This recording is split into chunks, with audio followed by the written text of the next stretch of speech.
ゲームはルールを決めてから。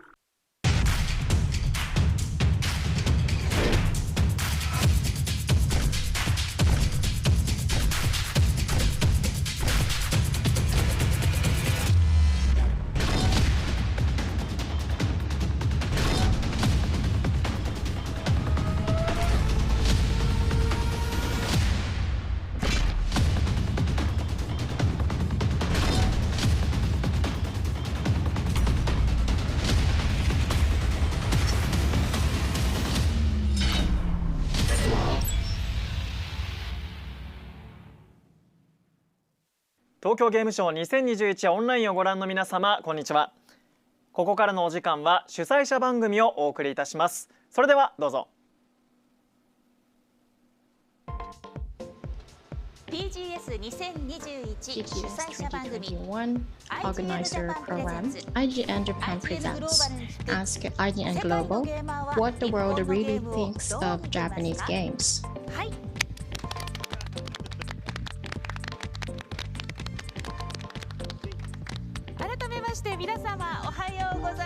Good morning, everyone. Thank you for watching our program today. TGS Business Day, this is the second day. And let's have fun today too. So, alright. Japan has contributed in many of the most iconic franchises in gaming history. But what do gamers around the world really think of Japanese games? We will have a panel hosted by IGN Japan today aims to answer that question. As the world's biggest video game news site, IGN has editions in nearly 30 regions and 25 languages. So we will ask editors in regions including the United States, China, Europe, and Southeast Asia about the game scene in each part of the world and the Japanese games that matter to them. Then we will also ask Japan's top game developers to respond to their comments. I will serve as today's MC. My name is Aoi Tatsuse. Thank you very much. So, alright, let me introduce today's guests. So first,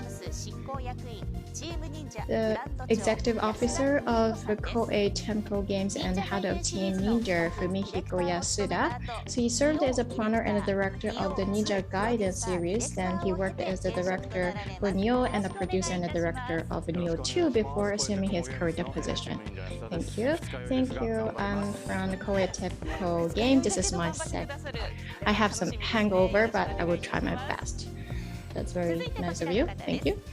So the next guest is the CEO and creator from Bokeh Game Studio, Keiichiro Toyama. He's onboarded Konami in 1994, and he created Silent Hill, his first title as director.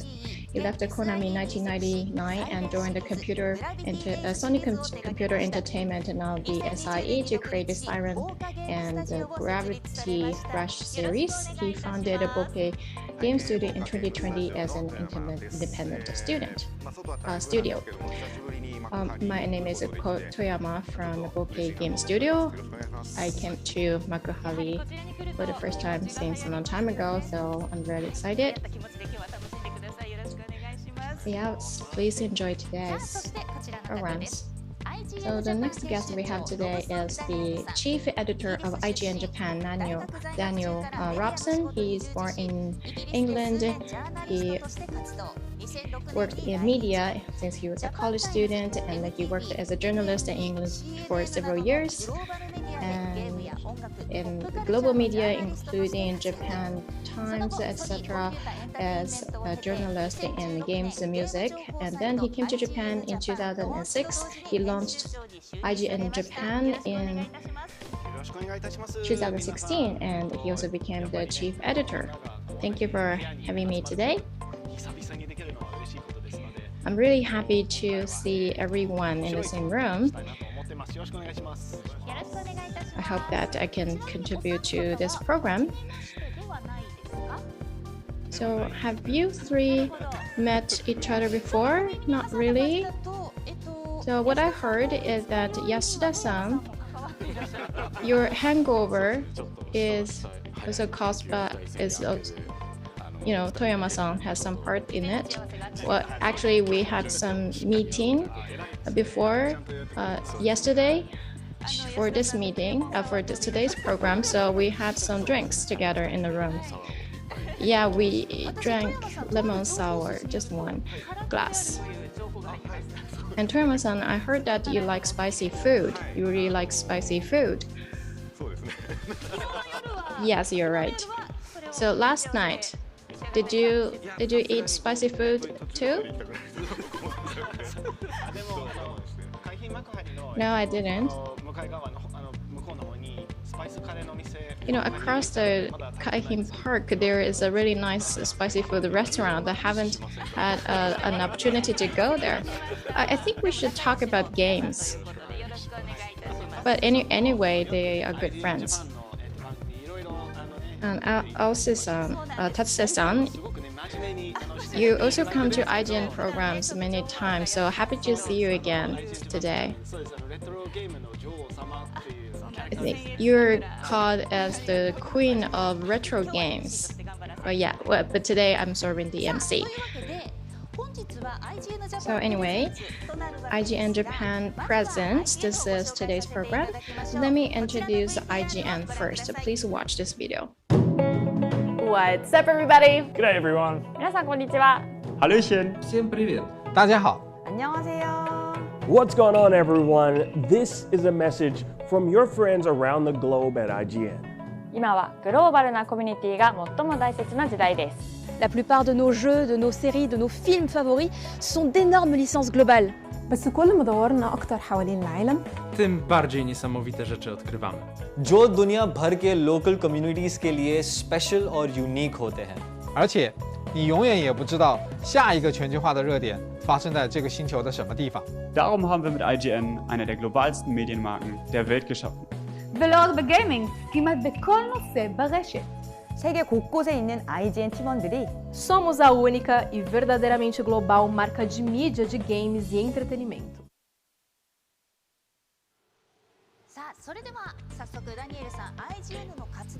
Right, Daniel, could you speak to the activities of IGN, please? Yeah, thank you for having me. Well, IGN used to be a US company. It marks the 25th years of anniversary this year. So from 25 years ago, we've been disseminating information around entertainment and games. And IGN, we have editorial centers in 28 countries and the regions. It's a large-scale media. And IGN Japan was launched 5 years ago, right before Tokyo Game Show 2016. It sends information towards the domestic market in Japan.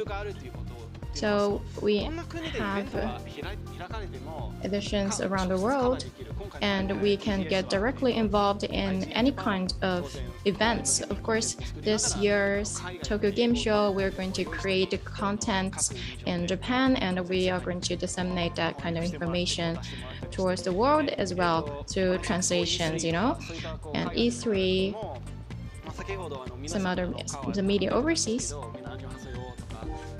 And you saw our editors in the video, and they are greeting us. And because of COVID-19, we cannot meet people in person, but we should remember that we always have friends around and partners around the world. And I think our media is quite unique as well. So today's main topic is what the world really thinks of Japanese game. So could you tell me about your story in Yasuda-san, your opinion? Actually, in my opinion, Nintendo is the big giant in this world, I think. And Zelda, for example, Mario, for example, other action games, items. Also, recent trends of 3D action game. It's Capcom, for example, from software, for example, those giants are really playing a big role in the industry. Of course, Team Ninja is also actively involved in this trend. So very good new T games are coming from the industry. So that's, of course, that's a trend, and that's coming from my hope as well. Sure, you are. And in my childhood, we all know about the Japanese game, and most of the iconic one is coming from Japan. Yeah, there are a number of language barriers in many situations, but actually, as for the games, that's the exemption, I think. So we are looking forward to the trend in the future. Could you tell me your story, Toyama-san?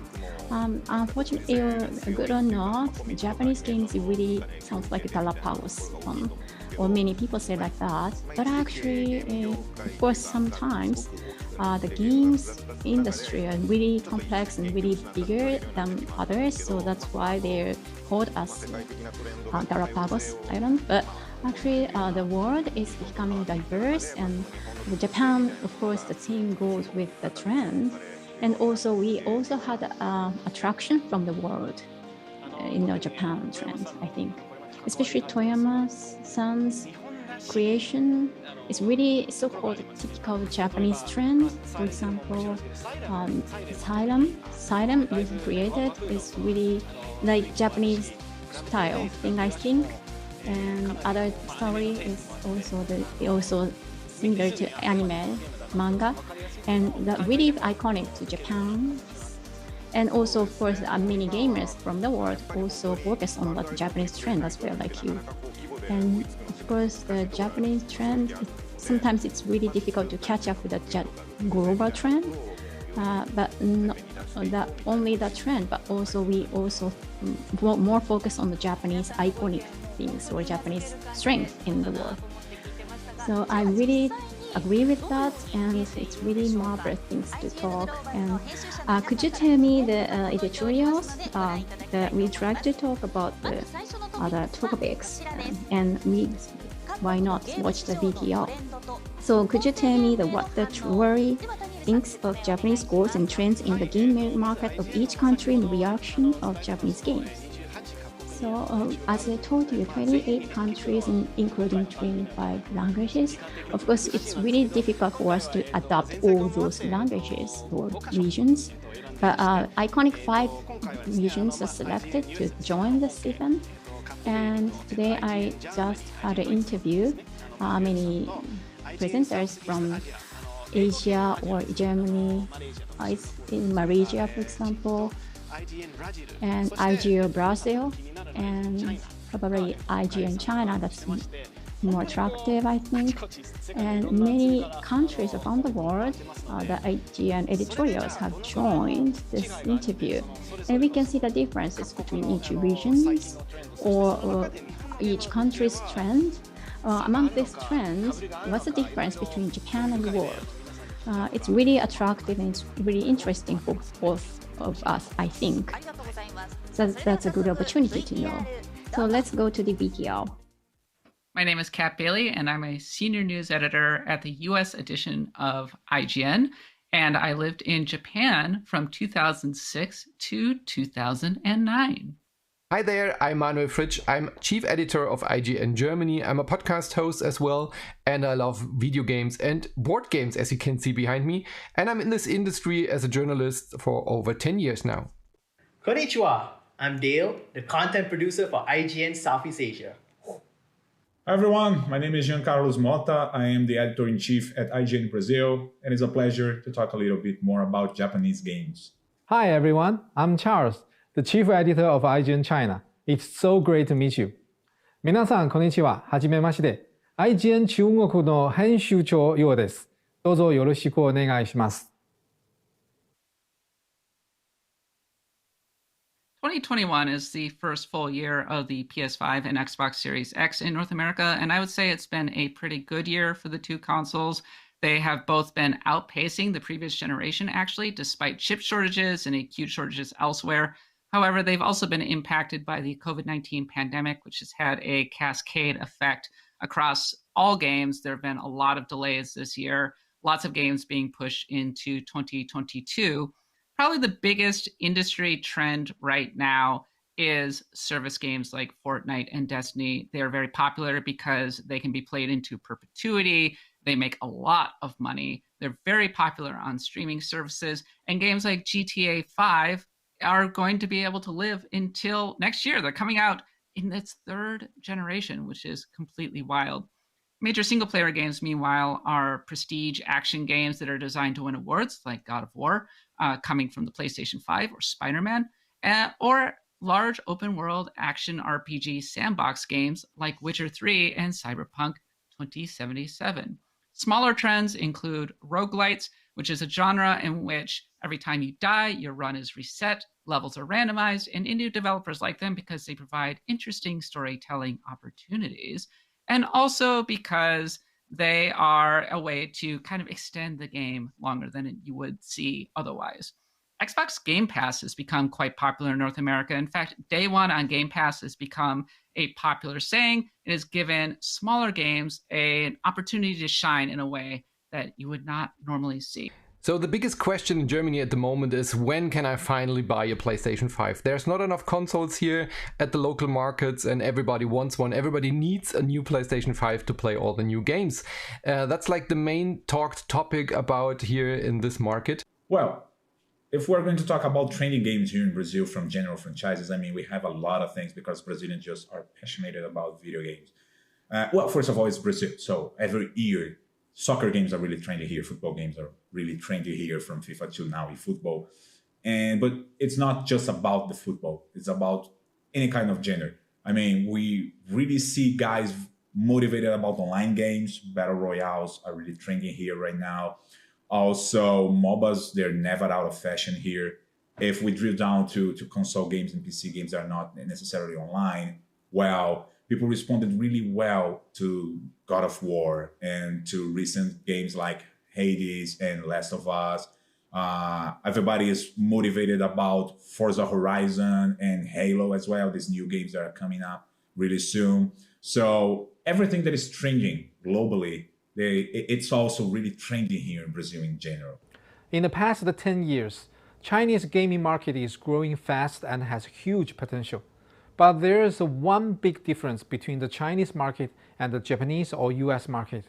That is, mobile games and online games dominate the Chinese market. Due to some historical reasons, gaming consoles were banned in China from the year 2000 to 2014. Although a few people were still able to get their hands on a PS3, Xbox 360, or Nintendo GameCube, it was still too difficult for them to become the mainstream gaming devices in China. But since 2014, when China reopened its door to gaming consoles, now players in China can buy the official goods of PS5, Xbox Series X, or Nintendo Switch openly. Even though the console games in China market only has a small market share compared to the rest of the world right now, I believe one day the China market will become the key player in console games. While mobile games, especially MOBAs and Battle Royales, will always be prevalent in Southeast Asia, with mobile gaming being the primary way most Southeast Asians play video games, there's still space for Japanese games on PC, mobile, and consoles, especially if they're based on popular manga and anime, like Demon Slayer or My Hero Academia. As for what gamers in the US think of Japanese games, I think it's safe to say that Japanese games have bounced back in a big way. Major Japanese franchises like Breath of the Wild 2 and Elden Ring are extremely popular, and better technology and distribution methods have made it easier than ever for fans to get into Japanese games. And what do Germans think about Japanese games? Well, everybody has fond memories of Japanese games. We all grew up with like the old Nintendo classics, of course, but also like strategy titles like Fire Emblem are huge. The whole Metal Gear series is beloved here in Germany, so everybody has fond memories. I even know people who learned Japanese just to be able to play Japanese games earlier and don't have to wait for the translations. And if you go to places like Gamescom, you see a lot of cosplayers wearing costumes out of Japanese games. So yeah, we love Japanese games here in Germany. Brazilians love Japanese games because we grew up playing these games, you know? Nintendo was really popular here together with Sega in the beginning of video game times here, if I can play with this. And we're passionate about video games. I mean, it's like what happens in the World Cup when it was in Japan. We stay all the night on to watch what is new, what is trending from Japanese games. So Tokyo Game Show is definitely something that Brazilians are really hyped about because we're really fans of the Japanese franchises and industries like Nintendo. Nintendo is really strong here in Brazil. So we can't wait to check it out. What's coming up next from the Japanese industry. Many people probably don't realize that many of the first video games that Chinese gamers played in the 70s or 80s were actually Japanese games. I still remember when I was a little boy, I saw the Atari 2600 in the department store of my hometown. By the time I was in elementary school, I had played Super Mario Bros. From Nintendo. I'm sure that all of the classic Japanese games have a huge following in China. So that's the thing, that's trends or comments from IGN Global editorials and we're looking forward to. So that's the comment from the trends. How do you feel about it? It's really difficult to say, but compared to the past, I think the world is globalized and back to the trend. I think most of them have the same opinions about this. And our trends are the same. I think they're similar with the global trend. That's the same with my impression. Actually, of course, the Pokemon, for example, Pokemon Unite is released recently.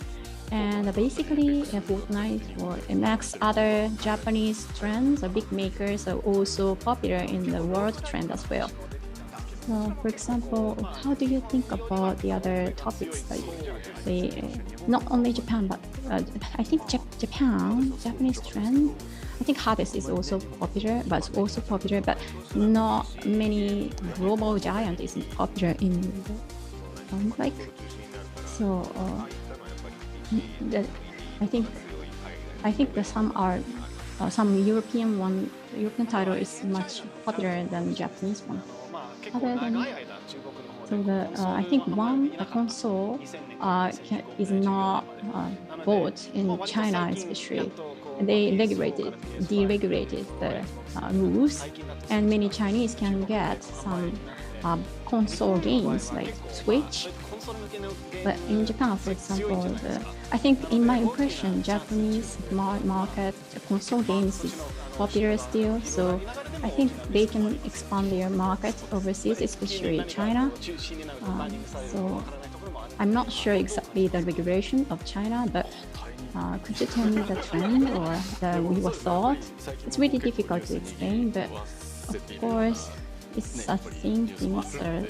I think that some are really controversial in Japanese media.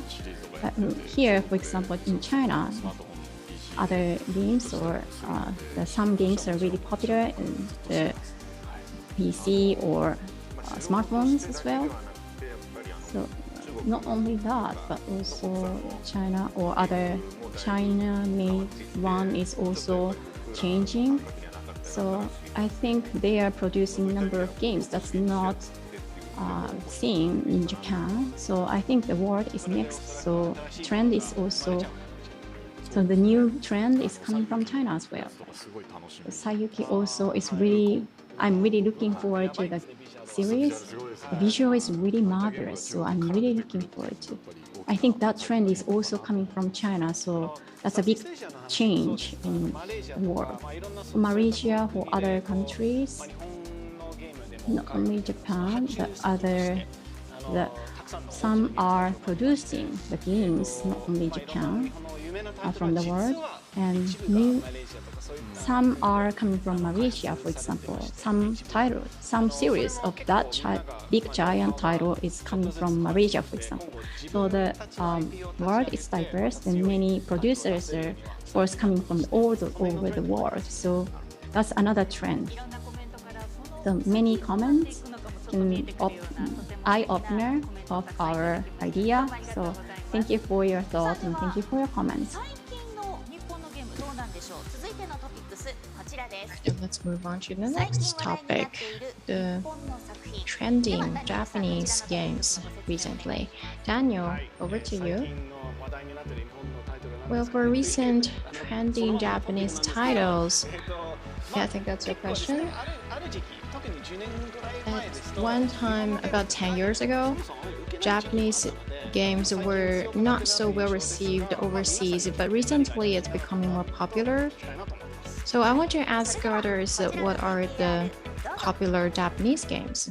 All right, here's then some of let's the popular watch Japanese this video. games that are around right now. One of the big ones is Elden Ring, which is an open world game coming from Software. It's very anticipated because Dark Souls has been extremely popular for the past 10 years. In fact, you could say that Dark Souls went a long way toward fueling the current kind of boom in Japanese games over here, not the least because of streaming is very popular on streaming.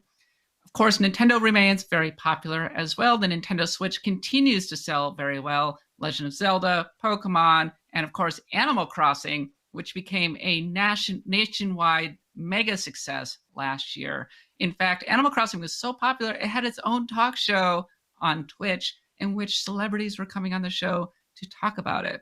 Final Fantasy XIV, meanwhile, is fast becoming one of the most popular MMORPGs. It may even overtake the World of Warcraft at a certain point.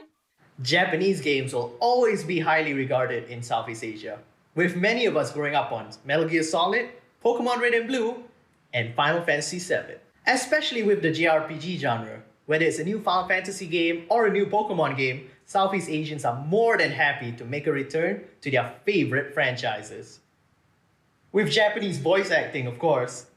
Recent popular titles in Germany from Japanese developers is of course Final Fantasy VII Remake. That's a huge deal here in Germany. Everybody grew up with Final Fantasy VII and Cloud and Tifa, and everybody wants to see how the series will be rebooted and renewed on the new consoles and the new graphics. So we're very excited to see what happens to our beloved characters there. The first name that comes up in my mind when I'm talking about the Brazilian industry is Final Fantasy.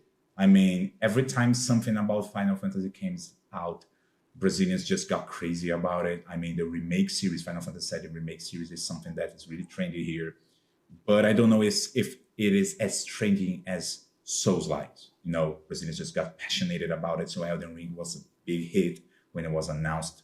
And every time we have something new about it, definitely Brazilians got really passionate. I believe the reason for this is like for Final Fantasy franchises, the past, the origin, the first games we got here, Brazilians played a lot of RPGs when we start playing video games as much as we play these days. And the Souls genre became really popular here in Brazil. So that's why every time any kind of Souls-like game appears in the industry, we definitely get hyped about it. Monster Hunter World reignited the region's love for the series, and suffice it to say, Monster Hunter Rise continues to give the challenge and spectacle that fans are looking for in Capcom's multiplayer franchise. Monster Hunter is a huge worldwide phenomenon now, but also in Germany. It was always like a niche genre here in Germany, but since Monster Hunter World and Monster Hunter Rise, we have some big German Monster Hunter clans. Just like Resident Evil, Capcom's Monster Hunter series is also a very popular among Chinese gamers. Monster Hunter Rise is a long-awaited game that can be played on handheld game devices again. This time with online feature, more gamers can connect with each other and hunt monsters together around the world. Did you ever meet any players from China? Monster Hunter has been growing a lot in North America thanks to the success of Monster Hunter World and more recently, Monster Hunter Rise. In fact, Capcom itself is doing extremely well thanks to Resident Evil 2 Remake, all of which are very popular. Resident Evil Village is shaping up to be one of the games of the year in Southeast Asia, with many gamers already being massive fans of the first three games and are happy to see the series go back to its horror roots. Always big in Germany is every Resident Evil game. We really enjoyed Resident Evil 8, every From Software game, every Japanese survival horror game, every roleplay game. I can tell you almost all Chinese gamers knew about the Resident Evil series. Even some of them are scared to play a horror game, but they definitely heard about this classic survival game franchise. Especially the people who played Resident Evil 7 wanted to find out what happened to Ethan and Chris in Resident Evil 8. And now they cannot wait to get their hands on Resident Evil 9. what I find very interesting is that the Yakuza series is growing big in Germany, and the Judgment spin-off series, since all of these games are part of the Xbox Game Pass, and the Xbox Game Pass is considered one of the best deals you can get here in Germany, and there's a huge console installment on Xbox games besides the PlayStation, of course. But since you can play this whole series, every Yakuza game inside the Xbox Game Pass, there have been a lot of new fans for this series, for these roleplay games. So yeah, that's some tidbit here from Germany I find very interesting and could be considered very unique to this market. Also Yakuza, which is an interesting one. Of course, Yakuza has been very popular in Japan for a long time now, but Yakuza 0 really was a breakout hit for the series, in which a lot of fans who had grown up on anime came in and really enjoyed its combination of dramatic storytelling and its very strange sense of humor, especially its side stories. Also, Yakuza 0 was a great entry point for the series. Yakuza Like a Dragon was one of the most popular games to come out in 2020. Nier Automata was a surprise breakout hit in 2017. And among many gamers in America, Yoko Taro has become a very popular figure, not the least because he's always surprising you. He has interesting multiple endings. He has kind of a morbid sense of humor, and North American fans are big fans of Yoko Taro. There are some others, for instance, because they're something that becomes part of our heart, about our history when we're talking about video games. So every time a new Bomberman, for instance, appears, or Castlevania, or Mario, or Legend of Zelda, everything that's considered classic that announces something new, Brazilians definitely get really hyped about it. So we can't wait to check it out, what kind of new games from these well-known franchises are going to appear, because they always get hyped here in Brazil. But we love new stuff. While Tales of Arise has just been released, we can already foresee the rising popularity of this game. And hopefully we get to see more Tales games of this nature in the future. There's also the fact that part of this game was made in Southeast Asia, so we're definitely proud of that. Tales of Arise is another game that Chinese gamers pay attention to recently. This is the latest game from the Tales series. Tales of Arise got a surprisingly high rating around the world. This classic Japanese role-playing game has Chinese language support, so Chinese gamers sure loved that. Also, Atom's shaders technology helped integrate 2D watercolor objects into a realistic 3D background, making this game look absolutely stunning on the next-gen console. And of course, you can't forget about Persona 4 and 5, which are two of the most popular Japanese RPGs around, because they get to have the experience of being a kid in a Japanese high school fighting demons. Who doesn't love that?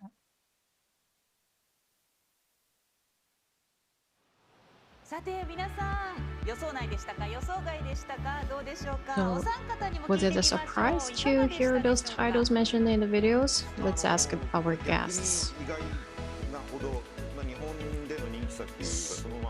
I was surprised that popular games in Japan were also highly regarded globally. I think Japanese publishers were communicating with overseas nations well. I think that's part of the reasons. I think I agree with you. With Game Pass and in China, Taiwan, towards those regions, localization has been well done. And a lot of game titles have been released at the same time in different parts of the world. So there's no time lag.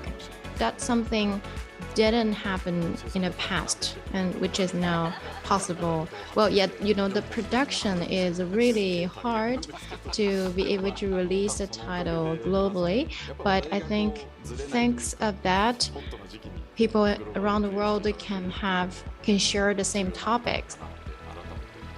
And I think that's really critical. Team Ninja especially tries to not to have any delay, am I right?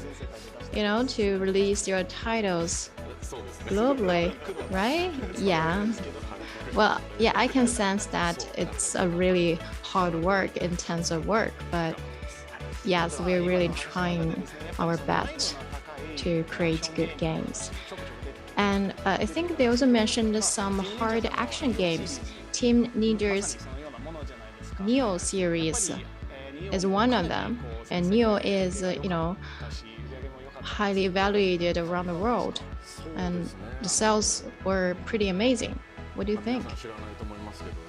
Well, I think people don't know that it's influenced by Dark Soul. Dark Soul, Demon Soul. Without those titles, Neo would not exist. So worldwide, we had a formula that can be accepted by gamers around the world. Miyazaki-san created that game. It's a big thing,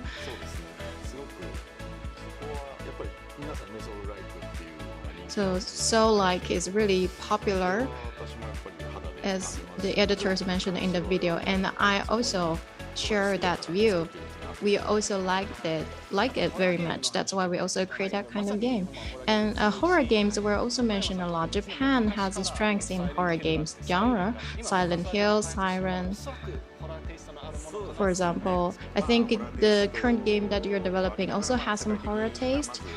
Yes, but also we incorporated some action game elements into it so that it can be accepted more widely.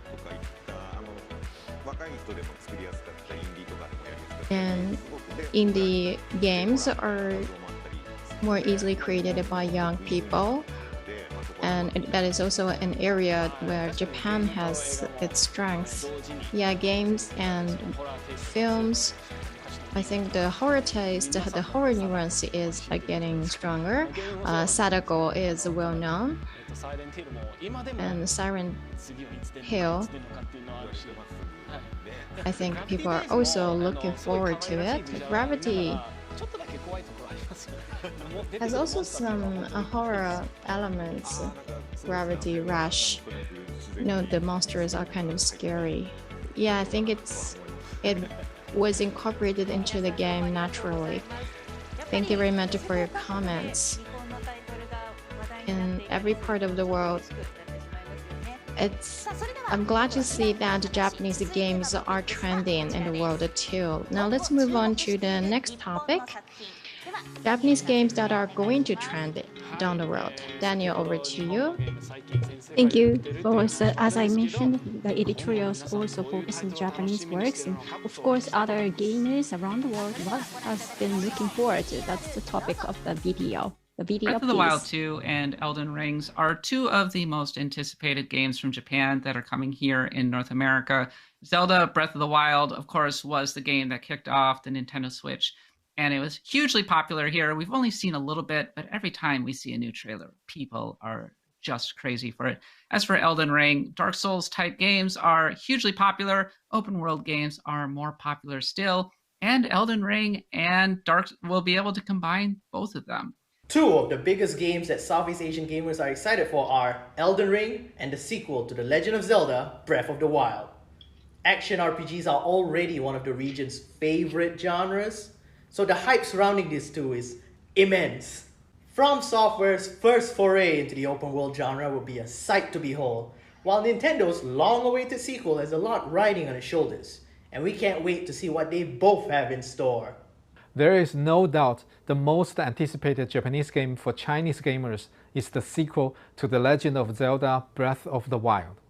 When this game first released on Nintendo Switch, almost every Switch gamer bought it. When the sequel's first trailer was finally revealed this year at E3, IGN China's Bilibili channel had over 1 million views. I believe when it's finally on sale, a lot of Chinese gamers will surely get it the first chance they got. Some future games I think will find huge success in Germany. Well, there can only be one clear answer to that, and that's From Software's Elden Ring, of course. Everybody, and I mean literally everybody, every gamer in Germany is waiting anticipating and wants to know everything there is from Elden Ring. It's like one of the biggest topic. It was one of the biggest topic during the Gamescom. It was called the most anticipated game over there, and I can totally agree. Elden Ring and From Software have done something that is very special here in Germany. Everybody loves the From Software formula, and a lot of studios try to implement the Souls mechanics in their games and everything that From Software makes, including the reboot of Demon's Souls, is a huge success here in Germany. So yeah, Elden Ring is like one of the most anticipated titles I ever experienced here in Germany, and I'm pretty sure it will be a sure candidate for Game of the Year when it finally releases. Another one of the most anticipated games in China is Elden Ring. With Demon's Souls to Dark Souls, and Bloodborne to Sekiro Shadow Die Twice, Mr. Miyazaki Hidetaka has owned the love of many Chinese gamers. His games are famous for their hellish difficulty, but that's also why his fans loved them so much. They can't wait for January 21st, 2022, when Elden Ring will finally be released. About new games that are coming, I forgot to mention something. Pokemon is also something really strong here. So the new Pokemon titles are definitely trendy here. Hideo Kojima is one of the most famous Japanese producers in China. Kojima, when we're talking about personalities, about developers, people really love everything he does here, or sometimes they hate. And of course, Hideo Kojima, who can forget him, continues to hint at his next project. Could it be an Xbox exclusive? Whatever it turns out to be, it's going to be very popular because Hideo Kojima is one of the most popular Japanese gaming developers around. His popularity is probably only next to the father of Mario, Mr. Miyamoto Shigeru. After he started Kojima Production and released Death Stranding, many Chinese players have been looking forward to his next game. But since he is Hideo Kojima, Chinese gamers will follow him no matter what game he works out. Interesting phenomenon in North America. Super Robot Wars is coming to Steam for the first time here in North America in English. And there's been a nice little groundswell of support for this series, which in the past has only been available in Japan. And in fact, it is selling better overseas than it is in Japan by some reports. Also on the anime tip, the Demon Slayer game has been getting a lot of attention. Demon Slayer has become very popular with anime fans, and people really want to see if the licensed tie-in game from Sega turns out to live up to the standards set by the series. Germany is very fond of Japanese game, and everything from Nintendo that is coming out, like the new Metroid game, that's like one of my special, it has a special place in my heart. Every Metroid game I love. I really enjoyed everything I saw so far from Metroid Dread. I'm looking forward to that. Beyond that, the return of turn-based JRPGs like Persona 5 and Dragon Quest XI were highly successful. So any AAA JRPG can definitely find an audience here in Southeast Asia, especially if Final Fantasy decides to go back to turn-based gameplay after Final Fantasy XVI. Ghostwire Tokyo is heavily anticipated. It's a supernatural game from Shinji Mikami. Shinji Mikami remains very influential, not the least because of his work in Resident Evil 4. I believe Mikami-san is also someone, because of the Resident Evil games that were really popular here. As I said before, every genre, franchise that was considered classical, like Resident Evil, for instance, are always trending. And when their developers are involved in another project, Brazilians definitely get hyped about it. So Ghostwire is something that we are looking a lot to check it out for new stuff. Worth watching, the next major Fire Emblem game, and Bayonetta 3. And Nintendo as well, because of the trending past stuff. So we are looking forward to Metroid and the new Zelda game. And every time that a Mario game also comes out, Brazilian got really hyped about it. There are a lot of Japanese gaming companies like Nintendo, Sony Interactive Entertainment, Capcom, Konami, Bandai Namco, Square Enix, Sega, Koei Tecmo, and SNK. They are all very well known in China and have a very loyal fan base. Every game that they release will be sure get the attention to Chinese gamers. I'm so happy to talk about this with you all. If you want to know more about what games are popular among Chinese gamers, please visit IGN China's website, www.ign.com.cn. Thank you very much, and please enjoy this year's Tokyo Game Show. And I can assure you, games are pretty important here in Germany, and Japanese games play a huge role. And I can assure you, every Japanese developer, that your games will be seen and will be played here in Germany. Of course, we love you.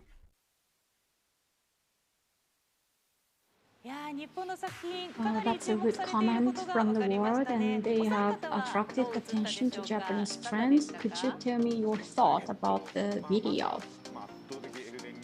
It's really a big edit. It's really good timing to talk about it, and there are a number of game titles that have attracted attention are released coming. And the next upcoming series from Kojima director Kojima-san is really attracted attentions and also well welcomed and also waited. And I have a very strong sense of it. And many iconic and characteristic, unique one is coming from Japan. And Japanese titles have a number of those games. We have a number of Japanese games that has attracted attention from the world. Some are coming from surprise, right? I don't know exactly how to say, but some are different, I think, from what I expected. Of course, some Japanese popular one is also popular in the world as well. And thanks to Pokemon, a number of people have focused on Japanese games as well. I think, of course, I love some games produced by Japanese famous giant editor. So I don't know exactly how it goes with the horror taste game, horror sense games. I personally am looking forward to the new titles coming from those giants.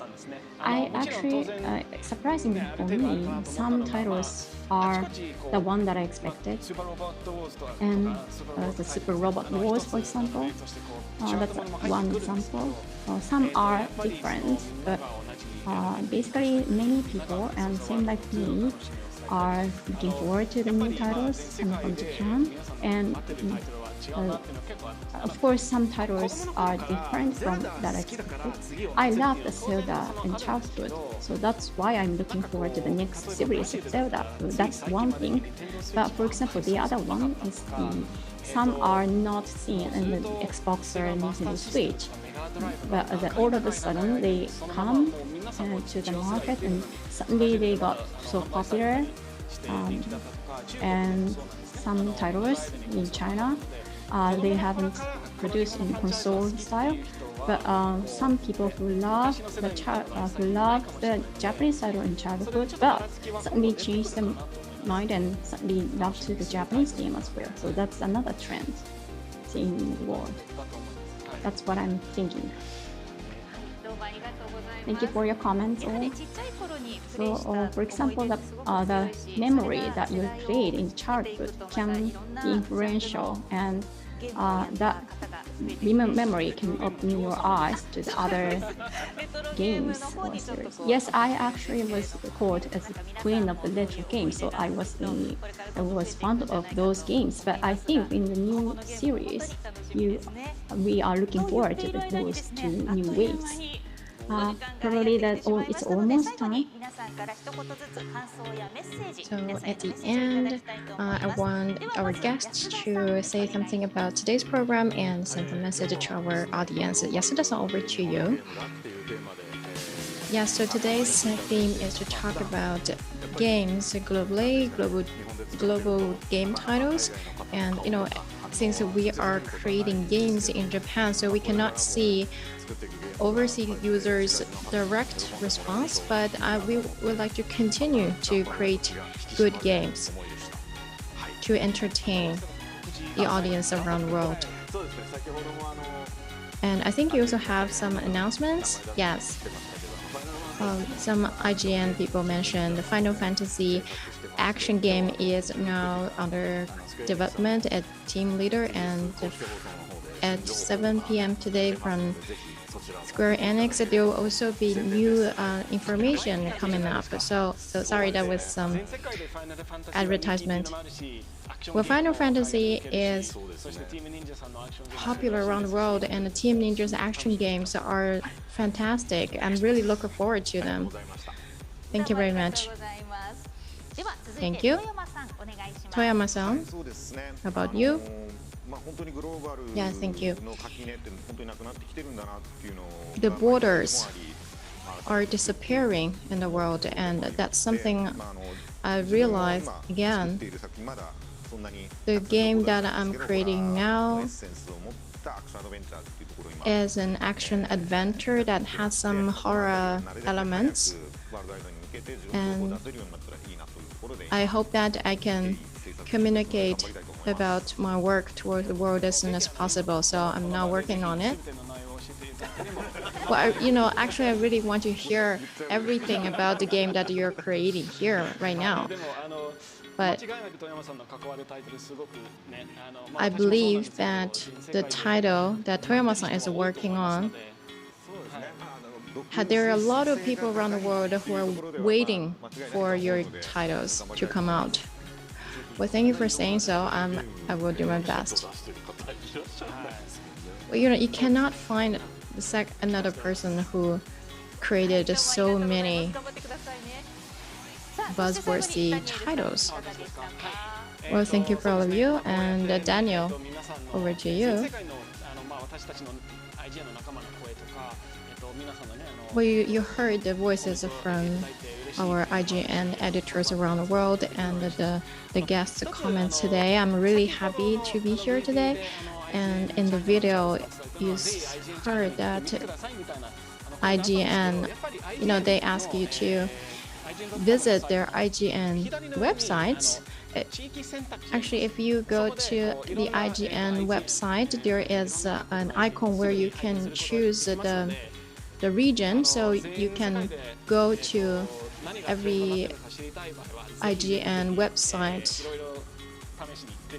from different regions. So please try out and find something interesting, something that interests you. So I hope you enjoyed today's program, and please enjoy the rest of the day at the Tokyo Game Show 2021. Thank you very much. Bye bye. この後11時よりセンスオブワンダーナイト2021が始まります。東京ゲームショウ2021オンライン、引き続きお楽しみください。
ゲームはルールを決めてから。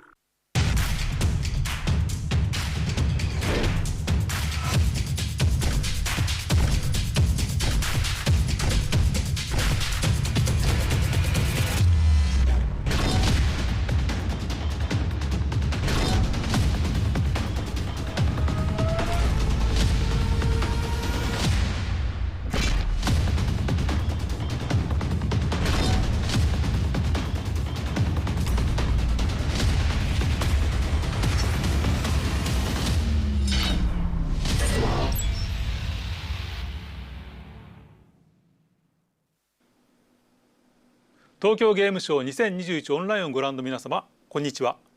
ここからの時間はセンスオブワンダーナイト2021をお送りいたします。それではどうぞ。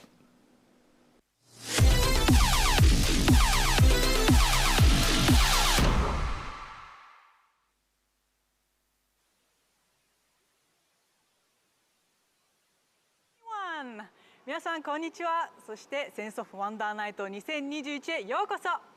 皆さんこんばんは。はい。Good evening, everyone. It's morning, but I say good evening. はい、そしてシンさんと一緒に本日 Kiyoshi Shin, game journalist.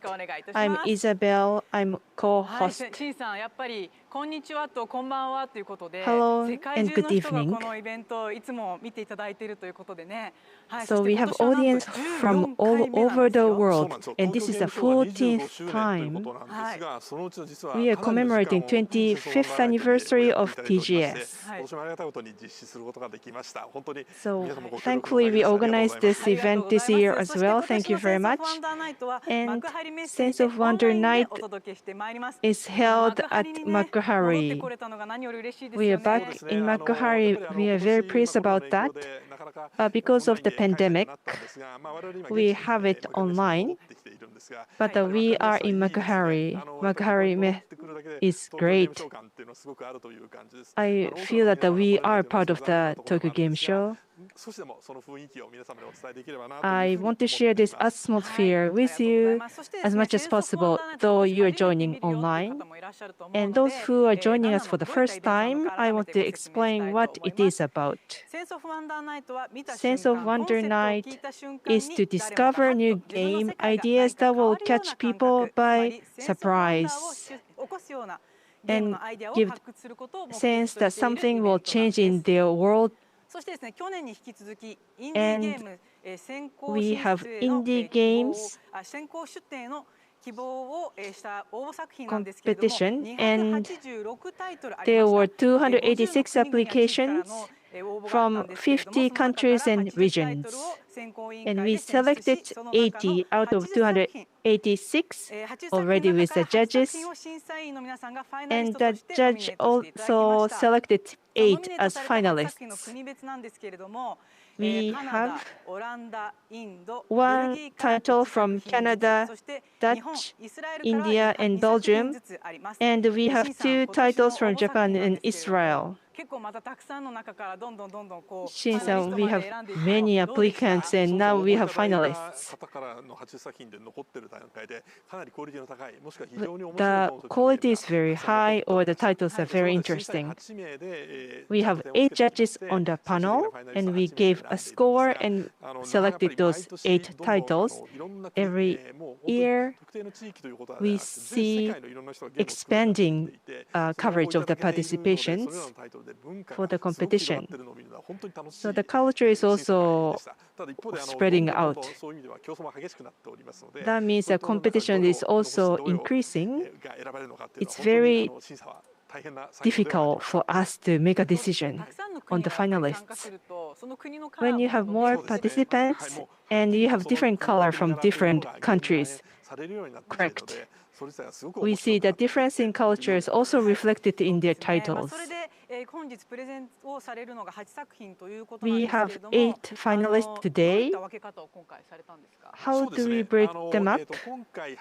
Yes, we have 8 titles, and we have 2 categories under it. One category is new communication through games. Games are more for interaction and expression. You exchange messages messages and try to tell a story. And you use that kind of communication through games. So this is the first category. The other one is about questioning the conventional wisdom of games. This is very much in line with the Sense of Wonder Night. We are breaking the format of conventional games, and what can we do? So those are the titles under that category. We have some interesting categories and titles here. I'm sure there are many titles under those categories. We have one presentation on site. Other 7 presentations will be made remotely. And we have some awards given to the winners. We have some awards, and we will give $500. Audience Grand Prix Award will be selected with you together, and the finalists or the Grand Prix Award was come with $3,000. You made a post there. Okay. Well, we wonder who is going to win the Grand Prix Award.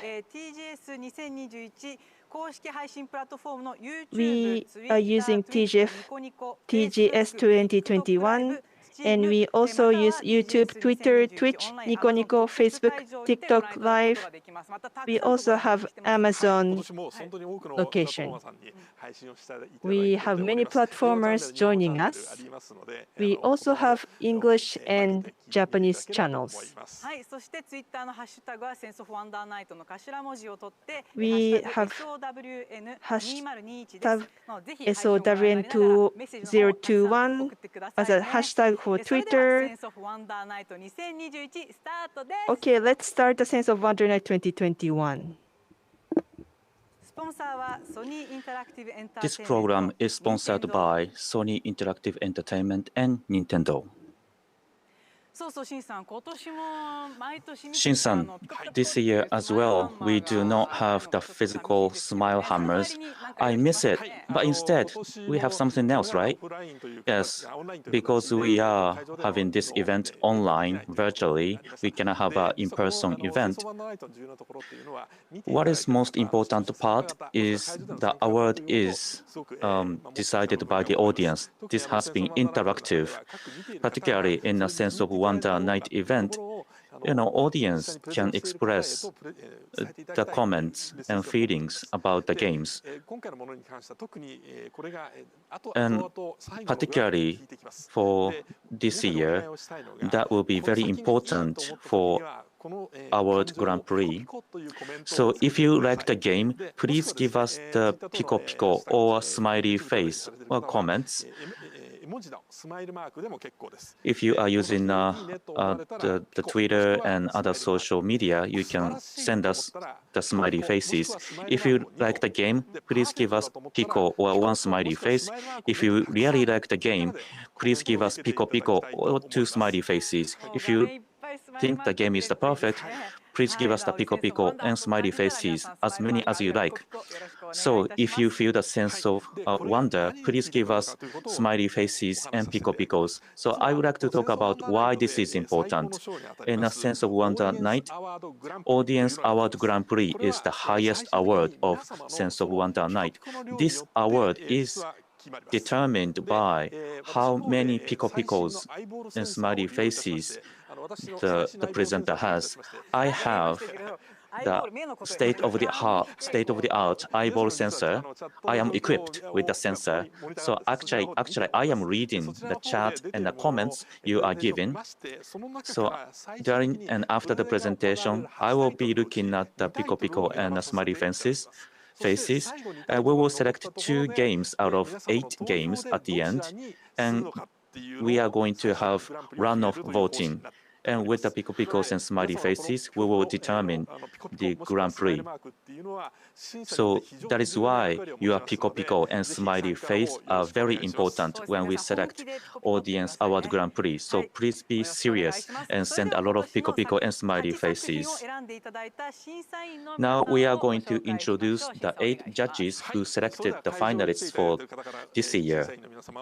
Now we are going to introduce the judges who are with us today. Mr. Isao Kitayama from Shinden-ken. はい、NPO 法人オキュフェスの高橋健二さん。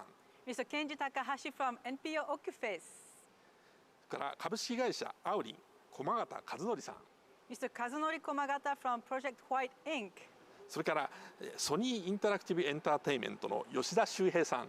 Mr. Shuhei Yoshida from Sony Interactive Entertainment. また今回リモートで参加いただく3名の皆様です。ゲームタパスのジュアン・グリルさん。Mr. Juan Grill from Game Tapas. 東北学院大学の小林信重さん。Mr. Nobushige Kobayashi from Tohoku Gakuin University. ビデオゲーム忍者津賀のローマンすみませんローマンナフィリアさん。毎年ちゃんと言えてないよねもう Mr. Ramon Nafria from Video Game Ninja 津賀。はい、そしてこの、私新居の8名で myself, 厳正な審査を行わせていただいてお we りま are し the た。 8 members of the selection committee. So Shin-san, so what was it like for the selection committee? Yes, we spent one full day to do the judging, and we take a vote to decide the finalists. So this is really fair process. So these 8 finalists for today, they went through rigorous selection process, and they are all great games. So you can look forward to watching the games. Yes, thank you everyone. Thank you judges. Let's move on to the presentation.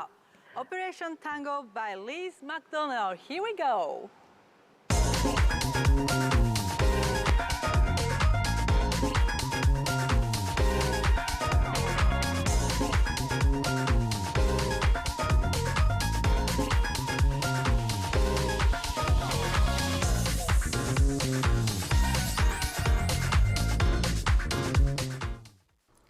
Hi, I'm Liz McDonald, the community manager at Clever Plays Studio, the creators of Operation Tango. Operation Tango is a 2-player co-op puzzle action game in which you and your partner play as either the hacker or the agent and work together to save the world from a global cyber menace.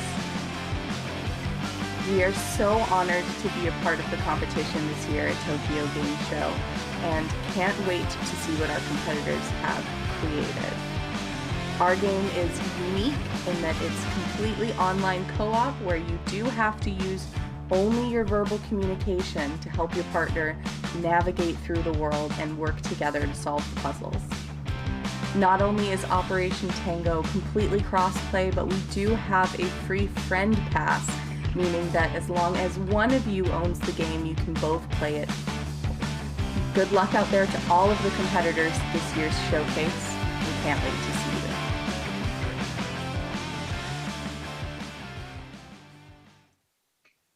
Hi everyone, my name is Liz McDonald and I am the community manager at Clever Plays Studio, the creators of Operation Tango. We're so honored to be here amongst the top 8 tonight at Sense of Wonder Night, and I'm excited to tell you more about Operation Tango. Operation Tango is a 2-player asymmetric co-op where you and your partner play as either our agent, Angel, or our hacker, Alistair, as you work together through verbal communication only to solve puzzles and save the world from a global cyber menace. The game is completely asymmetrical, meaning you and your partner are looking at 2 completely different screens. The only thing that is connecting you is your voice. Each of you has clues to solve the puzzle, and it's up to you to find which information your partner needs to help you succeed in taking down the villain.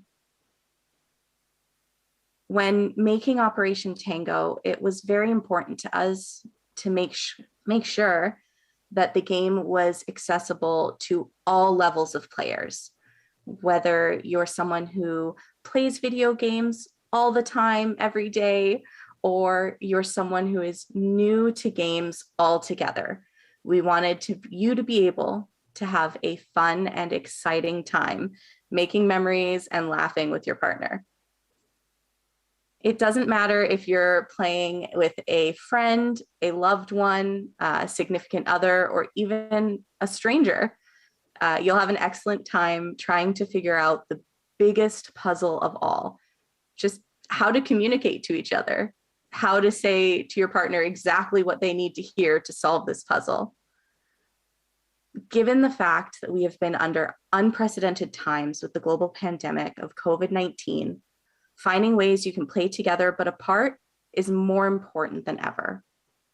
That is why it's so critical to the team to make sure that Operation Tango had not only full cross-play compatibility, but also a friend pass. That means only one player needed to purchase the game in order to play it together.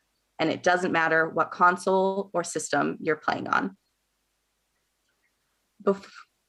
Let's take a look at it in action. All right, we're in. So now you activated it?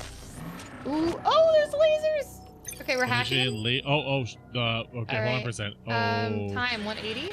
I don't know what that means. Okay.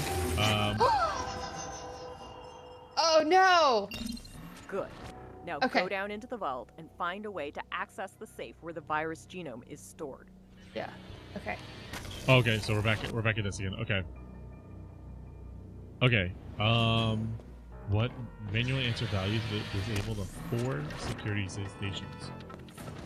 Manually enter values. Okay. Okay, I see the I see like the lasers changing values. 1500. Oh god. Okay. 1500. Gotcha. Okay, perfect. That's it right there. Okay. So that's one. Okay, I'm going to another one. Hacking this one, and this one is 199. 199. Uh-huh. Okay. Good. I'm doing another one. Hacking now. Oh, it got me. Oh no. No. Okay. Oh no. Okay. All right. I guess it warns me. I guess I should have backed up. Okay, I'm gonna try again. Oh, it won't let me. Resetting value. Resetting. Oh gosh. Okay. All right. Hacking again. 4 and 1.8. 4 in blue, 1.8 in yellow. Gotcha. Okay, I've got one more machine. Last one left. All right. Oh my god, there's a blue, a purple, and a yellow here. Oh boy. All right, I'll yell color and number. All right, let's go. Blue 70, yellow 48, purple 82. Purple 82. What was the other one? Yellow 78. 48 was yellow, 70 is blue. Oh, good job. All right. There we go. That's stressful. All right, let's go on here. Activating. Network name. Do you need anything connect to the server to access for the safe? Server access. I need the 4-digit access code. 8701. Okay. Okay. And I'm in. All right. Establishing connection. Let's see. Oh, what in the world is this? Oh. All right, you're moving it. Oh, I can add bridges. How do I get you? Okay, you're gonna go here. Oh, wait. Okay, some of them disappear. Oh, go forward. Oh. Oh no, where are you going? Oh, there was 2 of them. Oh no. Okay. I fell into the digital void. Oh, let us start. Here at Clever Play Studio, we wanted to make sure that each player had equal weight in the game for Operation Tango. That meant having both the agent and hacker feel like the main character instead of just one assisting the other. As you could see from that clip, each player was looking at a completely different screen the entire time, and they had to communicate with each other just through their voices in order to figure out what access code they needed, what numbers they needed to input. Making a game like this is difficult because instead of creating one big picture, you're creating 2 puzzle pieces that fit together. Playing through the game as agent versus playing through as hacker will give you a completely different gameplay experience, and we highly recommend giving each character a try.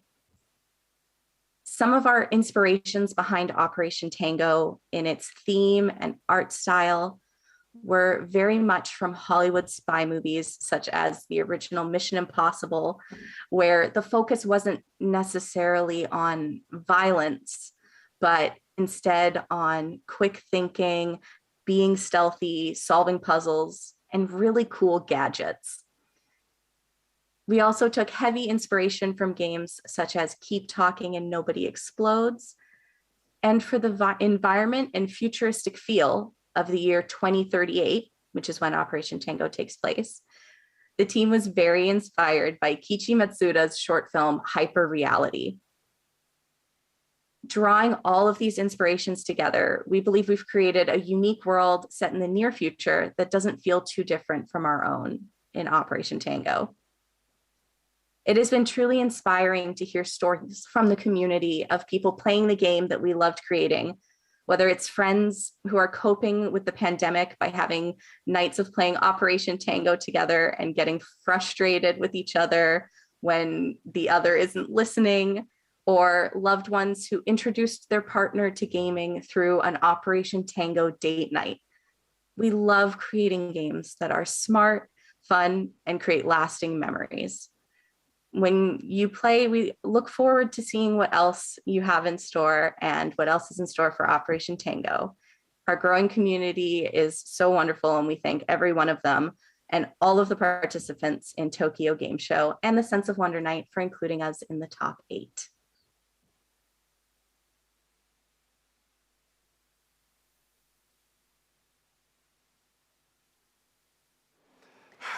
Thank you so much. ありがとうございます。それでは早速コメントをちょっと審査員の方からいただきましょう。Okay, let's ask one of the judges for a comment. Mr. Yoshida, please. As we saw on the presentation, asymmetrical co-op game. Two players are connected online, but they are looking at completely different screens, and also the characteristics of the games are completely different. It was difficult to create, I'm sure, but because of that, two players communicate with each other and move on. As she said in the presentation, because of the pandemic, you stay home longer. So with your friend or with strangers, you can play this game remotely. You can have a fun time remotely. はい、ありがとうございます。ありがとうございます。Thank you. 難しそうですよね、作るのこういう。I'm sure it's difficult to develop it. システムを作るのすごくよく考えられているような緊張がすごくし So ます。 it's well thought. はい、わかりました。ありがとうございます。Thank you very much. ピコピコをお忘れなくお願いしますね。 Please don't forget about Pico Pico. はい、ありがとうございます。 Thank じゃあ続 you. いての作品を紹介いたしましょう。続いての作品は From Japan かくれんぼうの音 by 清高渡辺 and Mizuki Matsui. Let's go.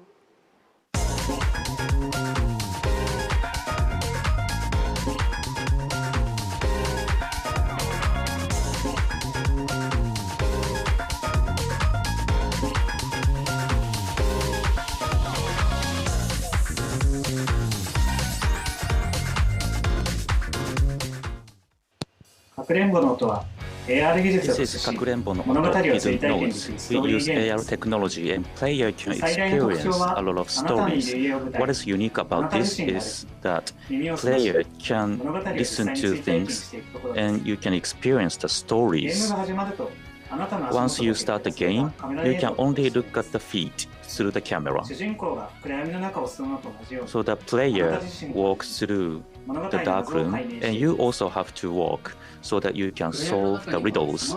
In a dark room, there are many things that await you. You may have to close your eyes, listen to the things so that you can solve the riddles. We create a content using AR technology, and during the work, we noticed it would be very fun to create the games where you can only look at the feet using AR technology. Our game may be unique among the finalists, and this may not even look like a game. However, we are using AR technology, which is not really the area of the game. Using that, you can experience the very unique stories. During the presentation, we try our best so that you will understand why this game is so good. Hello everyone. Let me start our presentation.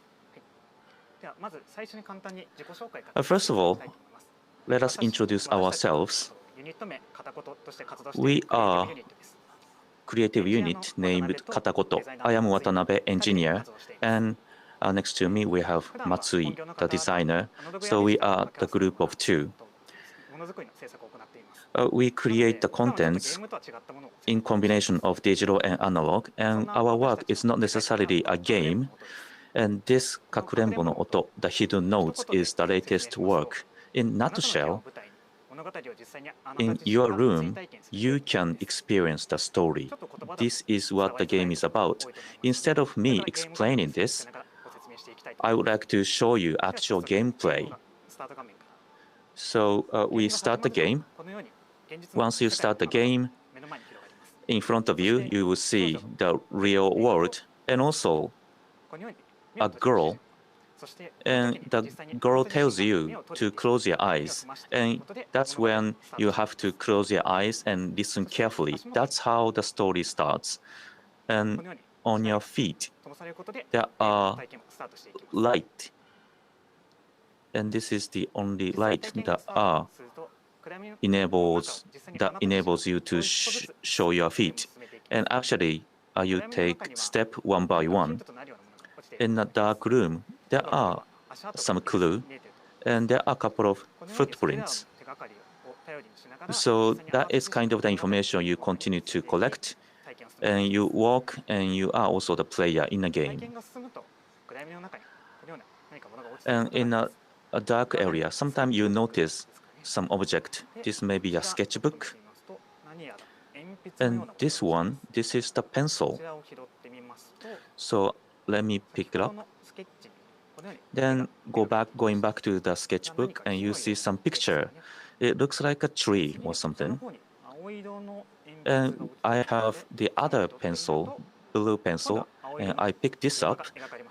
And there are cars on the sketchbook. So that's how you explore the dark room, and you collect the object one by one and solve the riddles. After you complete collecting the objects, you see some light coming out from the sketchbook. And why don't you look around? And there are some memory that are trying to tell you something. So this is how the game works. You collect objects and you try to figure out what the story is about. And there are all kinds of the objects you can find. And you see a lot of things. In the middle, I have the calendar. It says September. And there are some alphabets. And I collect S of the September. So this is another example of what you can do in the game. And not only walking around the dark room, you can do anything else. And this is photo album. It says March, July, October. And you look around, you notice there is a picture, but you don't know what it is at this point. Then, as it tells you, why don't you close your eyes?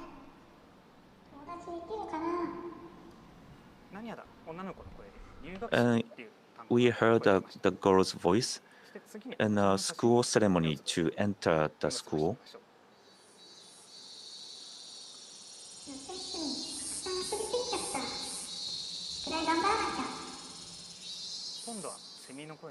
And you hear the cicadas and homework. And the girl says there's a homework for the summer vacation. And for this picture,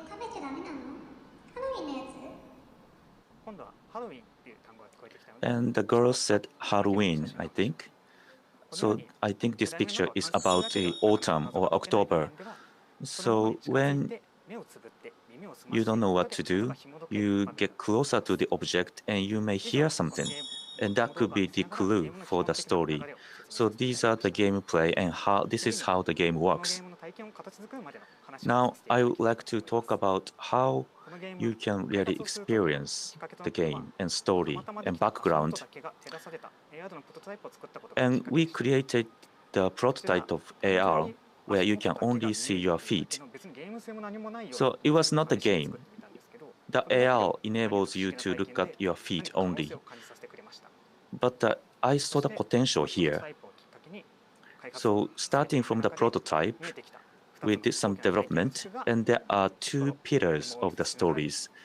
And these are what I have explained.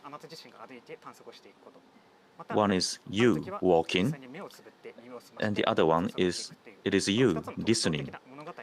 So these are the unique experience you can do. These are the gimmicks in the game. So it's not only the gimmicks for the game. These are the actions that you have to do within the game. So player taking the actions and then that connects real world and the stories. So these are the, I would say, the interface of the imaginary world and the real world.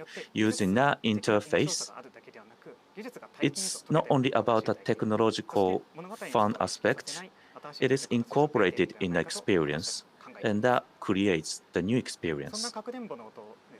So this is the hidden notes. This is the name of the game.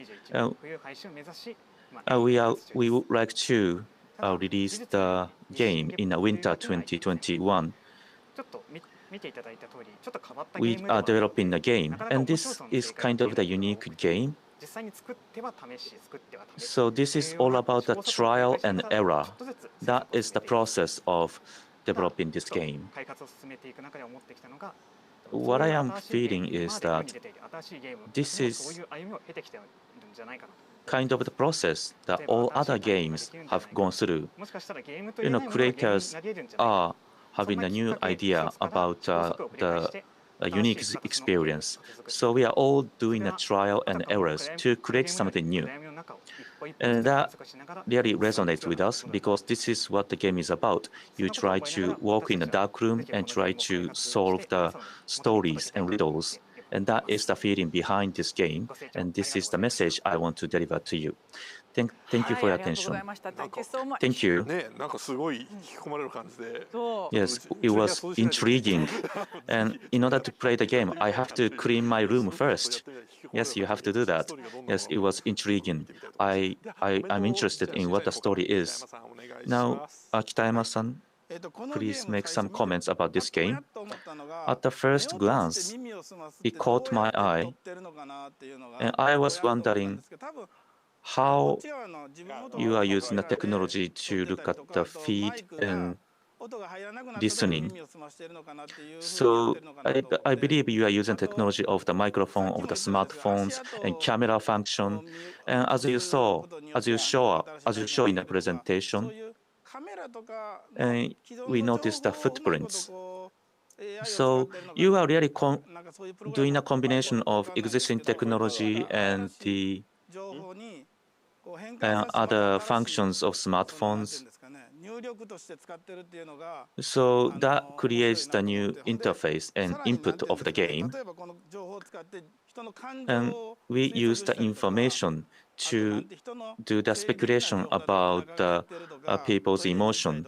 And also, people, if the technology can be used to sense if you are hungry and if you are sad, and I think this game has a lot of potential. This technology and this game can do a lot of things in the future. Yes, this is interesting because you have to feel to play this game. Yes, I have a high level of interest and expectation. I'm looking forward to the release of the game. Do Not Buy This Game by Roy Amar. Let's go.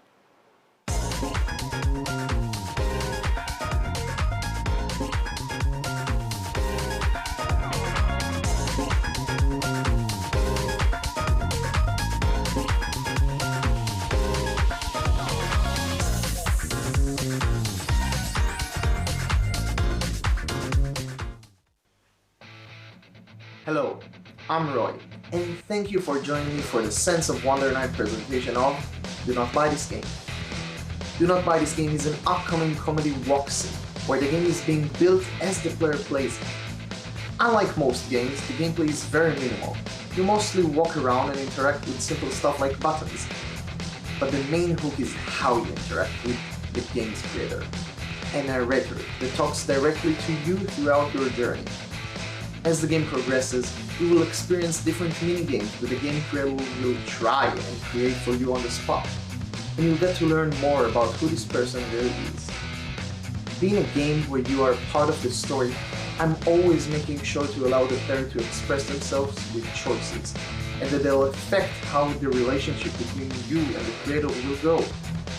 I'm already excited about how you'll be able to grow closer when the game is complete. I've been developing this game by myself for the past 2 years. I'm doing my best to make this game funny and truly emotional, so I still have some time until it's actually finished. For now, please support the game by wishlisting it on Steam. Thank you again for this wonderful competition, for this opportunity. I hope I did well. Let's make a wonderful game. Hey everyone, my name is Roy Amar, and I'm the developer of the upcoming title, Do Not Buy This Game. Today I'm going to talk you through what Do Not Buy This Game is, and how I got the idea for it. But before that, let's watch a short trailer for it.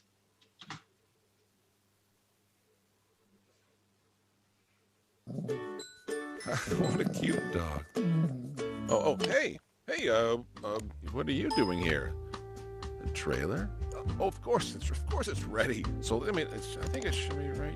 Yeah, I'll go get it for you. So please, just wait 30 seconds. I didn't make a trailer.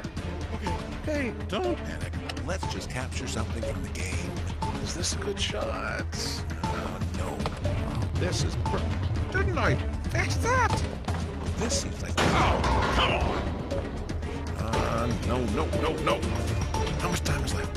10 seconds, great. 10 seconds! Okay, got it. I gotta work fast. What time here? 5! Okay. No!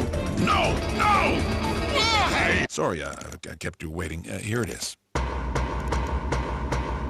Do not buy this game. I didn't put that in there, did I? So, after you watch this trailer, I'm sure you have some questions. So what is Do Not Buy This Game? Do Not Buy This Game is a comedy walk sim where the game is being built as the player plays it. The gameplay is minimalistic, and the main focus is on the relationship between you, the player, and the creator, a narrator that tries to create a satisfying game for you to play. It will come to PC and hopefully to consoles as well, but we will have to see about this. Now, I know that the gameplay for a walking simulator is not always obvious, so I made something to better explain how it works. As the player, you are able to move around between different rooms that the game creator will create for you. In each room, you will interact with mini-games that he is creating, using simple interactions such as pressing buttons and making choices. And through it all, the game creator talks to you and makes both funny remarks about your choices and reveal more about himself and how we got to this point in the story. So, the game is trying to make you invested through the comedy and then hit your feelings when you least expect it. Now, let's watch a small demonstration from the demo of the game.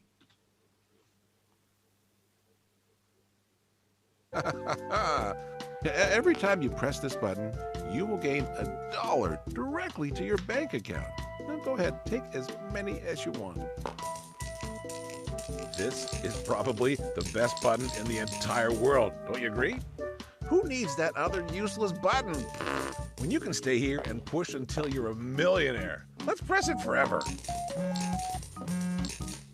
Oh, sorry, just a moment. Yes, it's me. No, I'm not making any transactions. What? Let's just check to make sure. Okay, thank you for letting me know. So let me just put this up here. Okay. I don't know if I want to know the answer to this one, but I need you to just press that button just one more time for me. You know what? I I think there was some kind of mix-up, and it appears that the money you get... So, as you've seen, the interactions can be funny even when you only press a button. You're promised to get money for each button press, and then halfway through you realize that you actually steal money from the creator.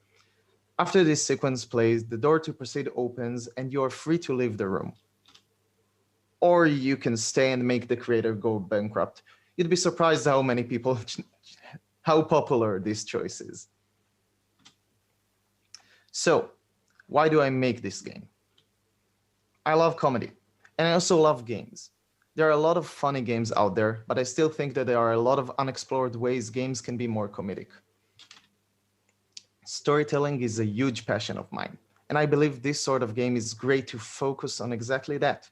Using minimalistic gameplay allows me to more easily empower the player choices and talk directly to the player in a way that is believable and fun. And also, before making this project, I worked on a different game. I really believed in it. After a year and a half of work, I realized the project is too big and risky for me to continue working on it. Thinking on what I should do next led me to create Do Not Buy This Game, a game where I'm able to talk about the hardships of making games. So while this story is mostly funny, it also contains drama, and in its core is something that is very dear and important to my heart. So, this is all the time I have to talk to you about Do Not Buy This Game this time. I hope it gave you a good idea of why the title is so exciting and different. If you'd like, the game has a free prologue you can play, and you can find it on Steam. And while you're there, wishlisting the game helps out a lot. You can also follow me on Twitter at KingBladeDev for updates about the game. Thank you very much for your time. Arigatou gozaimasu. Thank you so much. ありがとうございました。ちょっと日本語の方で分かりにくかった方もいらっしゃるので、若干だけ補足すると、もうゲームの冒頭からですね、このボタンを押せっていうボタンがある。From the beginning of the board, it says press the button, but you cannot really press the button. So as he explained, the creator is telling you that when you press the button, you get $1. But actually, it's a bank thief. It's a comedy. It's scary. And the creator gives you lots of strange comments. Very unique title. So you will get different emotions. Taka-san, comments, please. The first impression is that it doesn't make sense, or what should I say? I didn't quite get it. That's how I started. I don't get it, but what is the game about? Then you learn more about the game. So it's kind of unreasonable and comedy, and you are more involved in the world. I really liked it myself. And I really pushed this title. So I put this on the wish list as well. So if you like the Takeshi's program about this kind of unreasonable programs, you recommend it. Thank you. Let's move on. So you try to destroy the game too. So I hope you enjoyed that side of the game as well. Another game from Israel. Blind Drive by Teil. Let's go.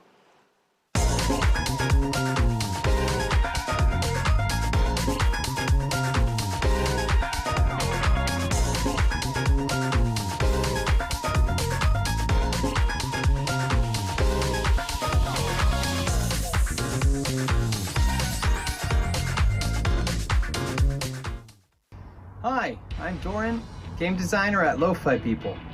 We're so proud to be taking part in Sense of Wonder Night 2021 with our game Blind Drive.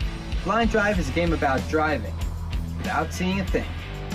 You play as Donnie, a guy who signed up for a scientific study to make a quick buck, but quickly finds himself chained to the wheel, blindfolded, and driving down the road at 90 miles per hour against traffic. To make things worse, you're late for dinner with your grandmother who's getting really upset over the line and keeps talking to you while you're driving.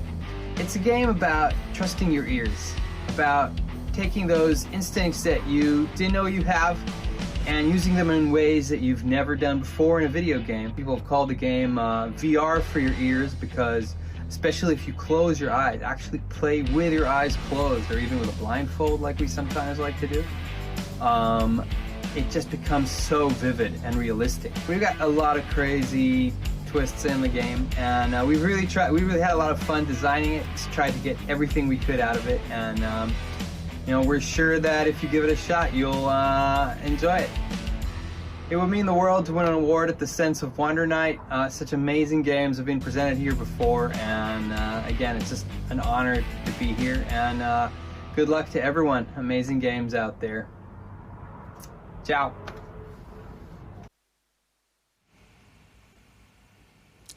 Hi everyone, I'm D.A. Teil from Lo-Fi People, and I'm here today to present our game, Blind Drive.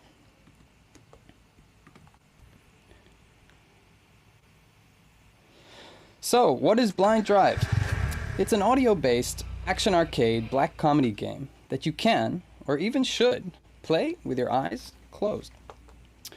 So some have called it VR for the ears because the 3D sound in the game really places you in the driver's seat of a fast car on the freeway, using nothing but a pair of headphones and your imagination. Let's jump into the first level, where our protagonist, Donnie, first figures out what's about to happen. It's dark, because he's wearing a blindfold, so listen carefully.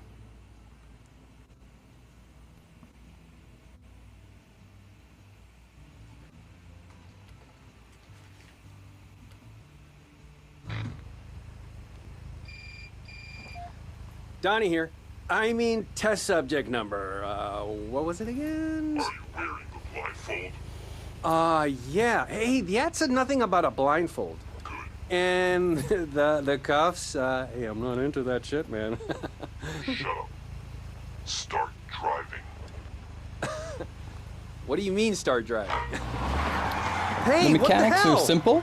Hey, you wait. drive against traffic in a fast-moving car with no brakes, and the only thing you can do is move between the left and right lanes.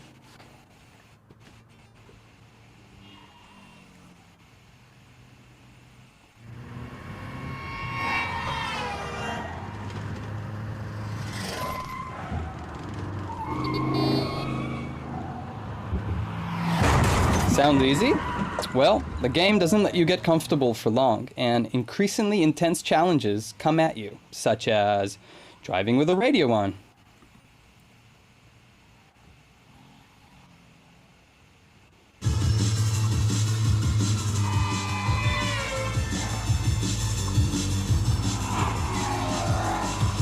Following the instructions of a sadistic GPS.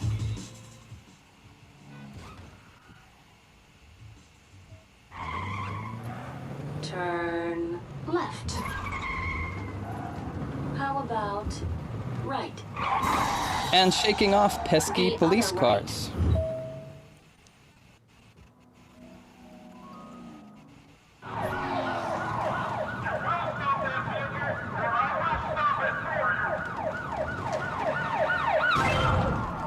I don't want to do this! Ouch. So the game is story-driven and plays out as a sort of interactive radio drama or narrative podcast, if you will. Donnie, the player character, signed up for a science study to make some easy money. But things quickly take a dark twist, and he finds himself getting deeper and deeper in trouble. Especially with his grandmother. He's late for dinner with her.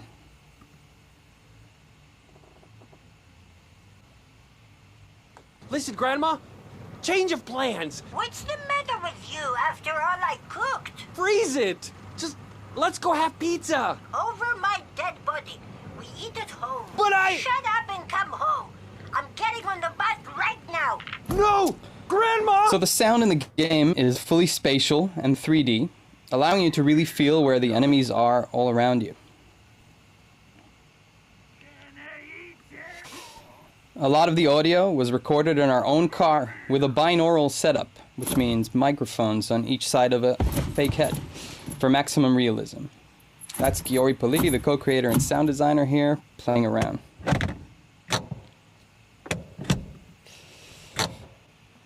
It was a great challenge to design gameplay purely around hearing as the primary sense.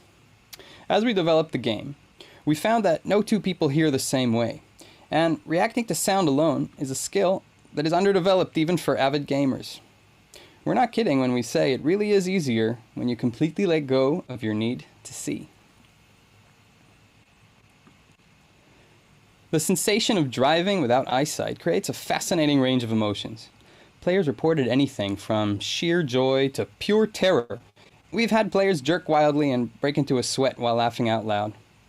The HD haptics we added on all platforms definitely helped with that. The inspiration for the story and action is classic 90s crime comedy movies, such as Pulp Fiction, Snatch, The Big Lebowski, and more. Things get crazier as the game progresses, placing the player in bizarre and hilarious situations that you really can only imagine, such as driving underwater with dolphins.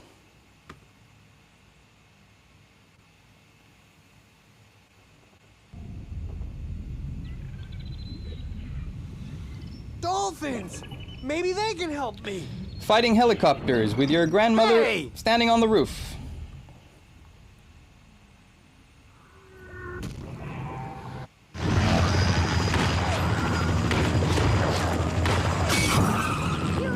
Eating ice cream trucks.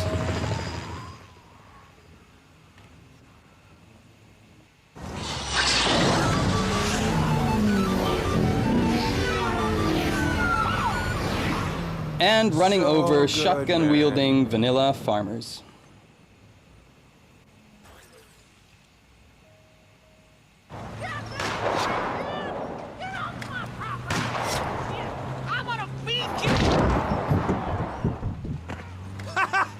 Finally, you corn-fed, pipe-licking, good-for-nothing! Oh, shit. So the game includes subtitles, menus, and full text-to-speech accessibility in several languages, including Japanese. A big thanks to the blind gamers community, whose feedback helped us make the game equally enjoyable for sighted and visually impaired players alike. Thanks, guys. Blind Drive is available on Steam, on the iOS App Store, and on Google Play, with a Nintendo Switch version planned for early next year. And these days, a free playable demo is up on Steam, so feel free to go ahead and give it a shot. That's all. Thank you so much for your time, and good luck to everyone else. はい、ありがとうございました。Thank you so much. なんかコメントをね、皆さんから寄せられてるコメント So we are receiving a lot of comments, and that make us laugh. You know, ice cream was the big question. Yes, you know, you have to hit the ice cream truck and you get the life and points. And the situation was very unique and looks very fun. So there are demo version you can enjoy and play. And Komagata-san, can you make some comments? Yes, actually I purchased the game. And you wear the headphone and you go to right or left. And this is very simple mechanics. But you play the game and there are a lot of sounds and that confuse you. You don't know the sound comes from left or right.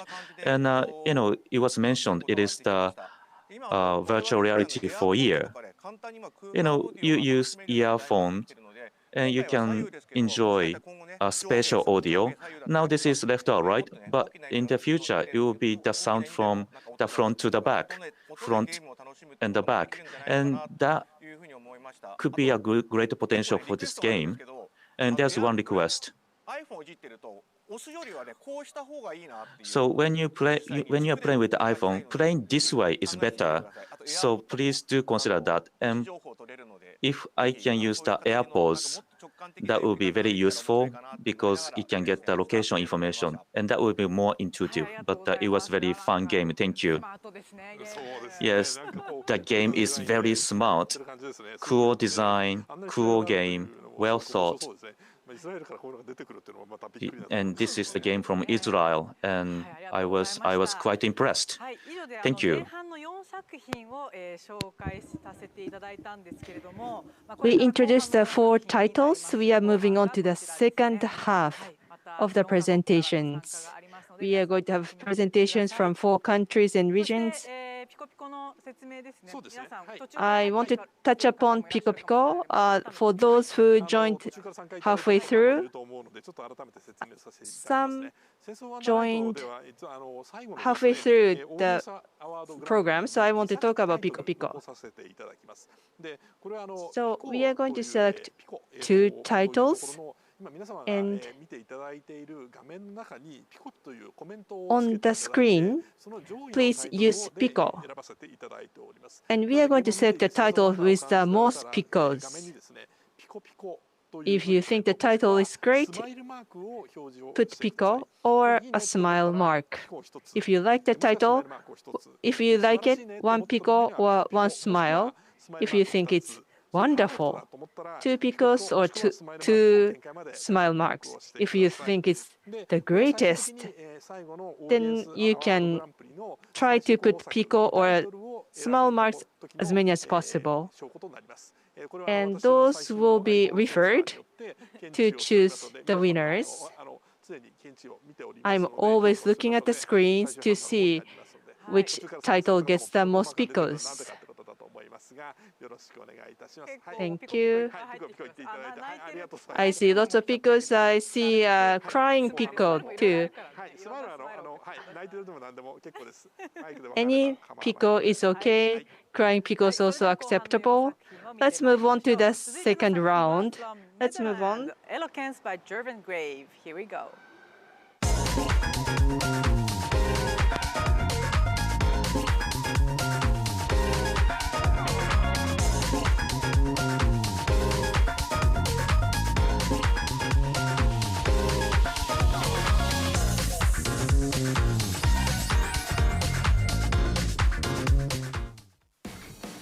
What I think is cool about Eloquence is that you can walk up to any character in the game, speak to them, then grab what they are saying from the speech bubble and save it to your inventory.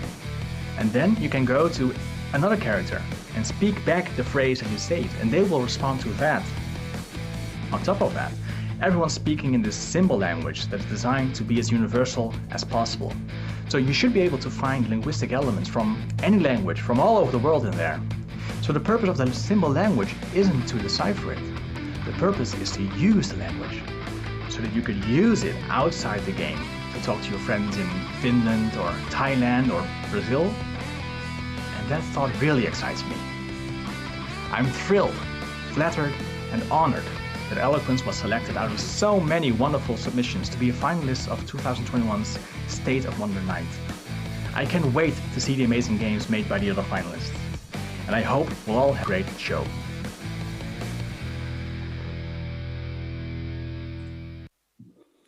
Hey everyone, thank you for tuning in. My name is Gerben from Multiverse Narratives, and I'm going to talk to you about Eloquence. So I'll be showing you the demo that's currently available on Steam for you to try out. On Eloquence, you find yourself stranded on an island, which looks pretty lovely, I think, somewhere in the Pacific. And you can walk around, you can explore the environment. But the main mechanic is about the language. So whenever you walk up to a character, they will speak to you in the symbol language that you can see here. And even if you don't really understand the language, you can still save it for later. So you can drag it to your inventory and use it back later again to speak the phrases back to the characters. So you can speak any phrase and see how people respond to that and try to solve puzzles that way. And also discover the stories of the characters as you find them. So in a sense, it would be as if I would drop in Tokyo and I wouldn't have to any way to communicate with people, but I could still try to copy what people are saying to me and then speak it back to other characters to try and figure out what it is they are saying. So that's basically the mechanic on which this game is built. So when I first started designing the language, I thought about, can I tell stories? Can I use dialogue using emojis only? Because everyone understands emojis. So maybe you'll find some designs are recognizable from the emoji set. And then I discovered that you need actually more information in text, in language, aside from emojis, to figure out what to tell a story, to really talk to people. So once I had that in place, I started testing first with the very pixelated symbols. And then people really seemed to enjoy that. And then I thought about how can I build a bigger game on that foundation. So we made a prototype. People really enjoyed that. And so we've continued to develop this game into its current state. We're still in development. Like I said, we have two levels as a demo available for you on Steam. And we're looking forward to continue working on this game as it progresses. So we've just cleared the first level and we'll now move on to the second one. So this is quite a bit further into the game. The scene is a bit more crowded. There's much more activity going on. You can still talk to the characters, but you will notice that the phrases are a bit more complex over here. And now the new mechanic that we're introducing in this level is that when you collect phrases, most of them will start to fall apart in individual symbols. So it's now up to you to create your own language, to create your own input for the characters, and they will still respond to that. So again, it's the same trick. You enter a scene, you try to find a way out. You're trying to climb a volcano, actually, that's about to erupt. And you need to figure out what people want, what they are asking for, what they might need. And as you're talking to them, as you're learning, you find your way out, you find a way to progress. Additionally, you can figure out more about their own stories. What is their place on this island? What are their ambitions? How did they end up here? And why can't they leave? These are all parts of the story that I first need to teach you the language before I can tell you the story. So this is done very gradually. So the way that we build these levels is they are connected chambers, essentially, as you're trying to climb up this volcano. The first level in the demo is the second level in this schematics, and you can choose your own path up. The second level is level 9, so you see there's a bit of a gap between them, and we're using this model of how people deal with knowledge to help you learn it. So at first you just need to remember it. If you can just brute force it if you want, but by the end you need to really understand what it is you're trying to say. We currently have about 800 symbols in the game, and we expect it should at least be 1,500 by the end of the project. And through playtesting, we found that people really like to play this thing together. So we're also trying to figure out ways to insert some kind of multiplayer mechanic to allow people to help each other out if you're stuck on a particular puzzle. So there's one more thing that I haven't mentioned, that you're actually on a timer. You have 10 minutes in the demo before the volcano erupts, and we're going to advance time right now and see what happens when it does. So we've simulated that the 10 minutes are up. The volcano is about to blow. Unfortunately, because you're a kind of a special character over here, you will be transported back to the beginning of the game and challenged to try again. Only this time, and this isn't the demo yet, but it will be in the full game, you will have access to sentence fragments as well in the earlier levels. So it's about finding new ways to move around quicker through the challenges. So what I really like about this concept is that the symbols are independent of your own language. I will try to translate these symbols using Dutch because I'm Dutch, or maybe English.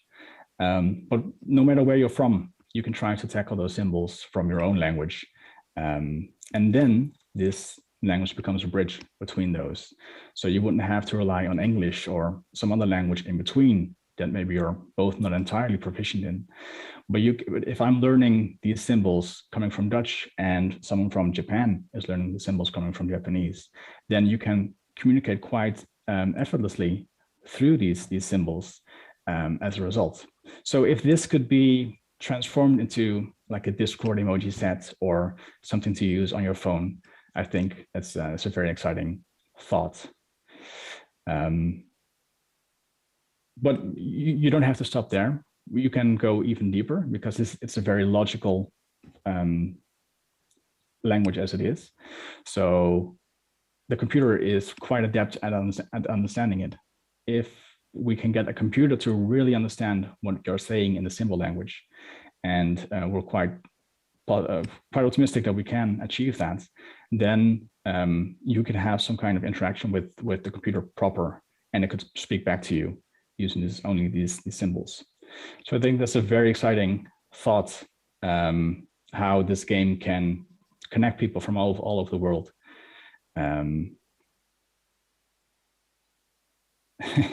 From all over the world. Sorry, I was distracted by my own video there. From all over the world, and make language something that connects us rather than something that might separate us. So it's still in development.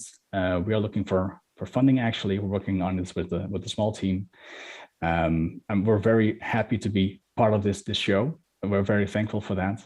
Good luck to all the other contestants. Thank you again for tuning in, and thank you for watching my presentation. Thank you so much. Thank you so much. ありがとうございます。なんか皆さん見ていただいている方のコメントでもヒエログラフみたいだとかって。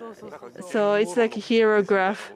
This is like really linguistic. So what they focus is very interesting. It's kind of going back to the original. What language is for? This is quite interesting. Okay.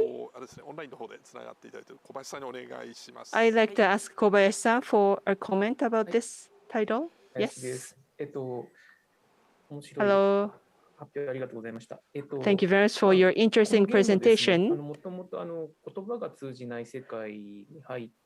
So you go to the world where you can communicate with your own language, and you repeat the phrases, and you learn the local language. When we play a game,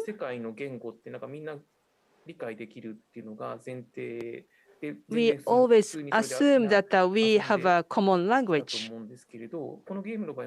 But for this title, you cannot communicate with other characters. That's the setting. By using emoji, you try to communicate with each other, and you try to understand the culture of the local people. That's the concept. This is challenging and unique concept.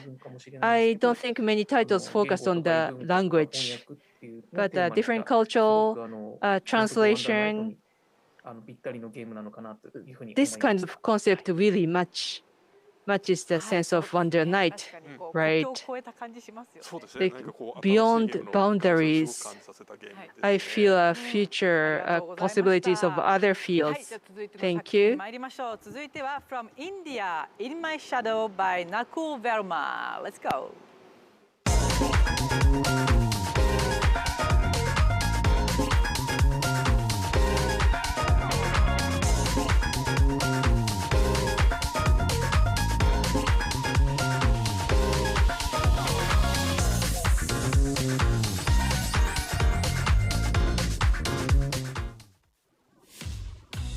In My Shadow is a very basic, very simple, yet a very fascinating idea. It's because shadows are something that everybody can relate to. I'm sure most people have played with shadows on the walls and just creating various kind of shapes. In My Shadow converts that into a puzzle platforming game in a way that you can play with shadows in your own way, that you can find your own solution. So that's what really fascinates a lot of people, because they can relate to it. And so that's all about innovation. Is all for me. Innovation was all about creating a very simple and a very basic idea into a game that people can really enjoy naturally and intuitively. And to be a part, to have In My Shadow be a part of the Sense of Wonder Night exhibition, that is so damn cool and inspirational and flattering for me as well. That innovation is being appreciated by people, and what better way to be appreciated than be a part of this amazing exhibition. Thank you for having me.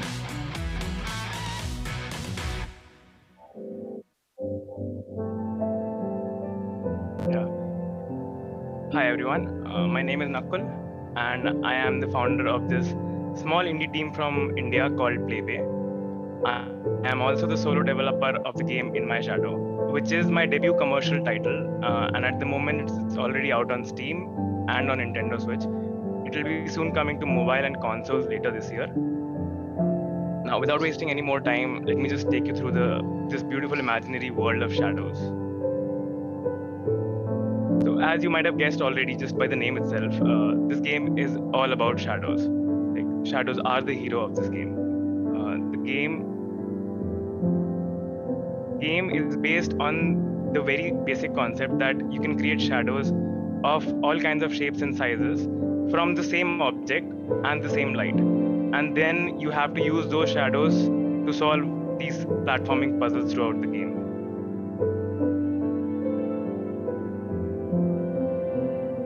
So to put it in a better and a much clearer way, In My Shadow is an imaginative twist on the traditional puzzle platforming genre, in which you play with shadows in your own unique ways to solve all these mind-bending platforming puzzles. You have to use the shadows as platform to get from your starting point to the destination while avoiding various kinds of obstacles throughout the levels. Now, I'll share a brief overview of the most important part of this game, which is the puzzle design and the mechanics itself. The core mechanic is very simple and very easy to understand. You basically have to move and rotate everyday objects to change the shape of their shadows. These shadows that you have just played with, they will act as the platform for the player. So essentially the gameplay is divided into two modes. One is the object mode that you're seeing right now, in which you are interacting with the objects and playing with their shadows. And then is the shadow mode, which is on the screen right now, in which your player moves and jumps on those shadows to get to the destination. So every level has a fixed destination, but what that destination is depends on which room of the game you're playing. The game has a variety of objects in the way that they have different behaviors, different shapes and sizes, different restrictions, and you have to like use them strategically, and then while also avoiding all the various kind of obstacles that will kill you. So that kind of completes the puzzle, and you have to do all of that in just one single go after all your planning. The most interesting aspect that I found about this game and that I've realized is that like since this is a combination of two approaches, like the puzzle solving and the platforming, players can usually come up with multiple unique solutions to that same puzzle, but which I think is pretty unique and pretty exciting. Like we have had multiple instances when players have found new solutions to the puzzles that we already know, we did not know, and we knew that okay, there are no more solutions. So because of this, that there is no fixed solution, there is also no fixed difficulty. So different players have different experiences, and it all depends on the approach that they took to solve the level. Some players like to get their optical placement of the shadows, whereas some like to rely more on their awesome platforming skills. So that was most about the mechanic itself, but In My Shadow is more than just a puzzle game with a clever mechanic. In My Shadow tries to tell a heartfelt story about a girl named Bella. She's a young woman who had a fallout with her family years ago, and she's not talking to her anymore. And then she gets a random message from her father, just simply asking, "How are you?" And she finds herself struggling to respond to that message because it's been such a long time. And as the player, you go through her memories in the form of shadows on the walls of her childhood house. So, without giving any spoilers, the entire game is played through the walls of Bella's childhood house. That means like there are 4 rooms across the game, and overall they have at least 50 levels spread across those rooms. Every room builds on the previous room to introduce new ways of using shadows to solve those puzzles. And it all happens very logically and intuitively, in a way that like, the first room will have a single wall and a single light. The later rooms will have 2 walls and 2 lights. So that's all intuitive and logical, and the challenge increases exponentially with that. In terms of the story, every room tells the story of a different member of Bella's family, unfolding the consequence of Bella's past choices.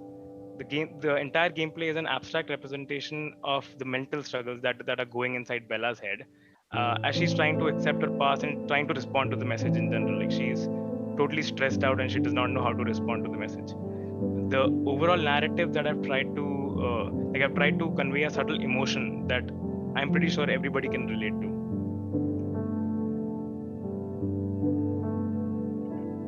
So now you might ask, like, what is the sense of wonder here?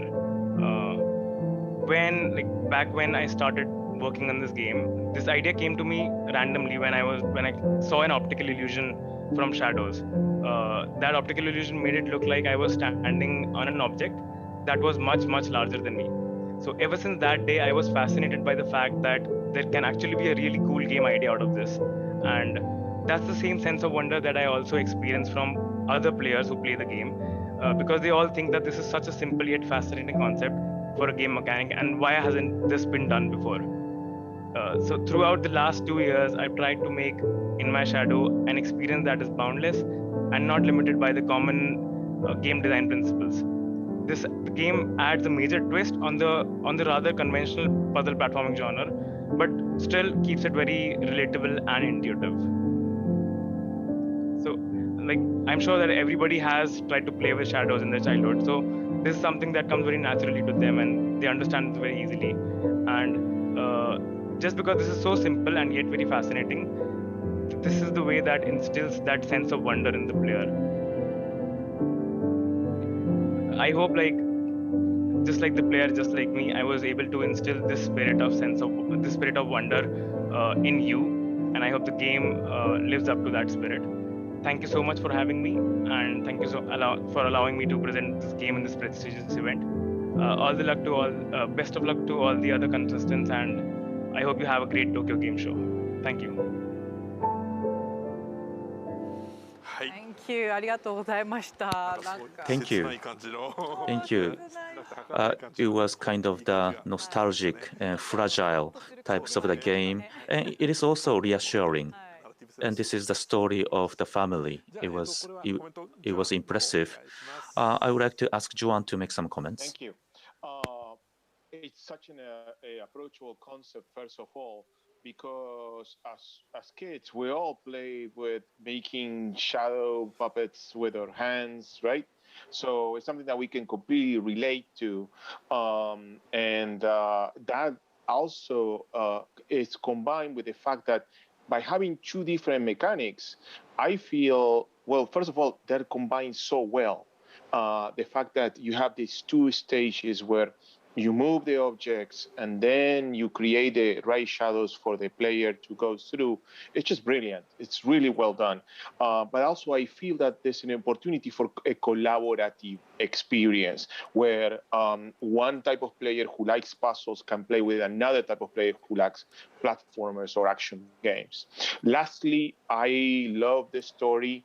I think the idea of family memories related to shadows in a way that our brains remember memories in a blurry way is just perfect. It fits so well with the theme of the game, with the mechanic of the game. So congratulations, it's a great game.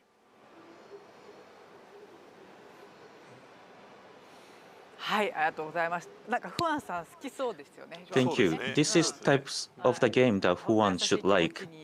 Yes, this is the great game. The game makes you very kind. 続いては日本からです。So from Japan, 謎と記憶のラビリンス by Tomoya Ito. Let's go.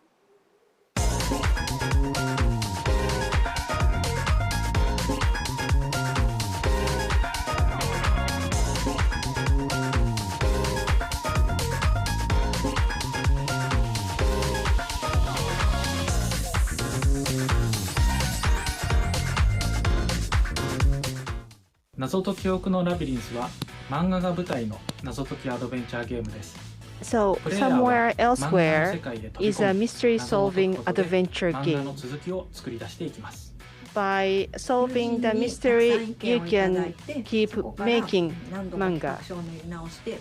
We created a draft many times. I want many players to enjoy the game. That's the purpose of the plan.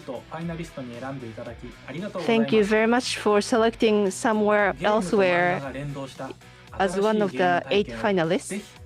I want you to experience a new type of game. はい、皆さんこんにちは。 Hello everyone. 謎と記憶のラビリンスの紹介をさせていただ I きま want す。 to introduce Somewhere Elsewhere. 本作は謎と記憶のラビリンスという架空の漫画作 This 品 is を in 舞台 the にした imaginative スマートフォン向けの manga 謎解 world きアドベンチャーゲームです。 for smartphones. まずはプロローグのムービーの一部をご覧 I want to show part of the prologue. SNS で話題になっているウェブ漫画がある。その漫画には奇妙な噂が流れていて、漫画が途中で途切れてたり、読んでた子が行方不明になったって噂もあるんだとか。ネットではアプリのバグだとか単なるデマだとか言われてたけど、この物語は最近 This SNS で流 story 行っているという不思議な漫画アプリにまつわ is る about 都市伝説から始まります。 rumor 誰も about 結末を知ら manga. ない漫画を舞台に Nobody 物語は展 knows 開していきます。 how this そして story ends, プレイヤーの and スマートフォンにもある日そのアプリが現れることになります。 player's smartphone has this application all of a sudden. プレイヤーは読者としてこの漫 A 画を読み始め player ます。 is a reader who will start reading this manga. この世界が夢か現実かわからない。漫画の物語は、少女 manga が見知らぬ story 土地で is 目を about 覚ます this. 場面から始まります。 A girl woke up 漫画は 3D で in the 表現してお location りまして where she has ボイスやアニメーション no も入っていま idea. す。 We also こういっ have た voice and 3D ならでは animation, の演出も楽しみながら and 読み進 we めていきます。 we want you to enjoy the 3D ところが image 物語 at の the same 途中 time. で However, in the 少女は middle 謎 of に the 出会い story, she そこで encounters こ a の漫画は mystery, 途中で途切れてしまいます。 and the manga stops there.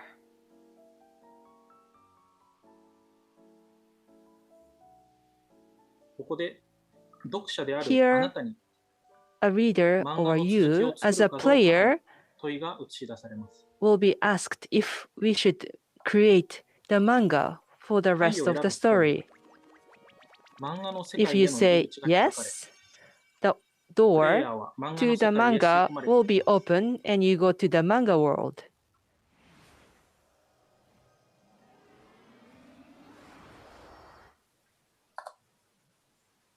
さっきの手紙、もっと調べてみ本作はここからが本番です。プレイヤーは A 先ほどまで actual 読んでいた漫画 gameplay の世界 starts で here. 少女と共に You were in the 謎を解いて manga いきま world, す。 and from here on, with the girl, 少 you 女に try 指 to 示を出 solve して the mystery. 漫画の世 You 界を give 自由に directions 探 to the 索して girl, 手がか and り you を can 見つけます。 explore in the manga そ world して to 少 get 女 some の代わりに clues. 謎を解いてください。 And you can solve mysteries for the girl. この漫画の世界での行動は実際の漫画に The どんどん反映されていきます。 The behavior or actions you make will be 一 reflected 度 in the 漫画の actual 状態を見て manga. みましょう。 Let's look at the manga. そうすると先ほどまでなかったコマが増えて漫画の続きがどんどん作られていきます。 As you can see, the このように manga 途切れていた漫画の is 中に入 created. り謎を解いて You are in the 漫 manga 画の world 続きを作 and って you いくこと solve がこ mysteries, の作品の目的になります。 and you can also make the rest of the manga at the same 本作 time. の特徴を3つご紹介します。 So I want to introduce the three features 1 of つ目は the インタラクティ title. ブな 3D 漫画です。漫画のコマは 3D で描かれています。 Manga 漫画の is 世界での all in 行動が 3D, インタラクティブに反映されていきます。 and this behavior is ですので reflected プレイヤーの行動によっ interactively て in the 漫 manga. 画が作られていく感覚を楽しむことができます。 So by taking actions, you are also writing 2つ a 目は manga at the same 漫 time, 画と連動した Two 謎解きです。 solving riddles linked to the この漫画 manga. はただ謎を解けば良いわけではありません。 This manga is not just to solve 謎を解くこと riddles. で作られる漫 By 画の結末は solving 必 riddles, ずしもグッドエンドにつながるとは it 限らな doesn't い。 lead to a good ending all バ the ッドエンド time. につながってしまった場合は、 It might 再 go 度 to 漫画 a の bad 中に飛び ending, 込み、if you face bad ending, you come back to the manga world and you try not to finish the manga, but you want to continue the manga story so that you can make it better by changing your actions.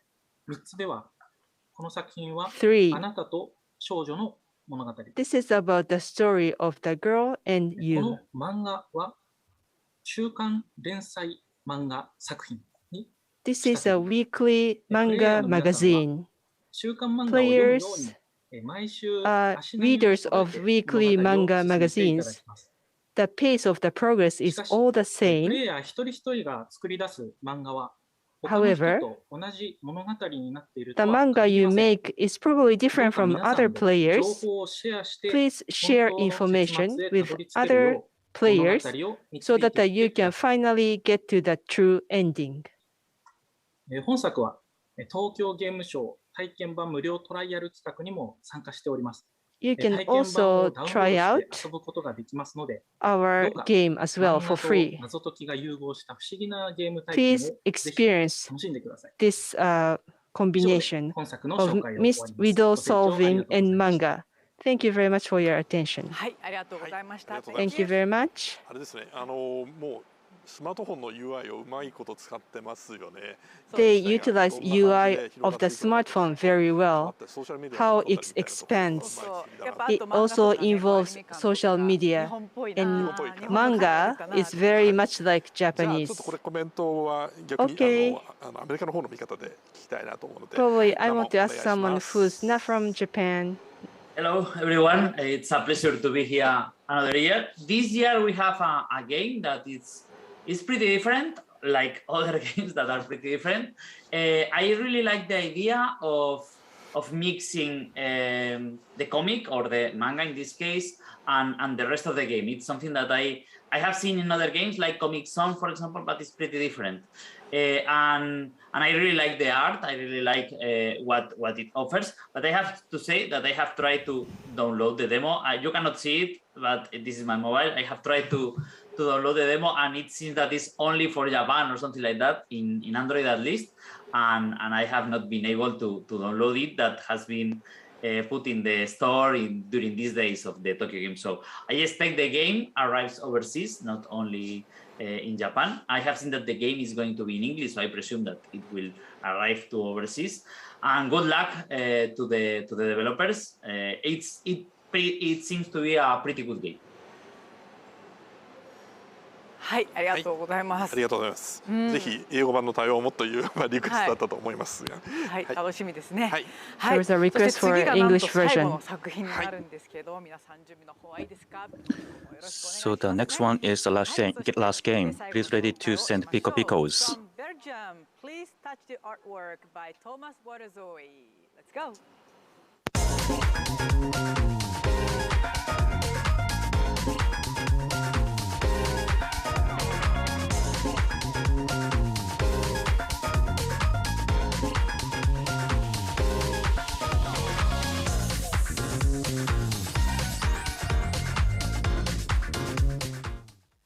Hi, my name is Thomas Waterzooi, and I'm the creative director and developer of Please Touch the Artwork.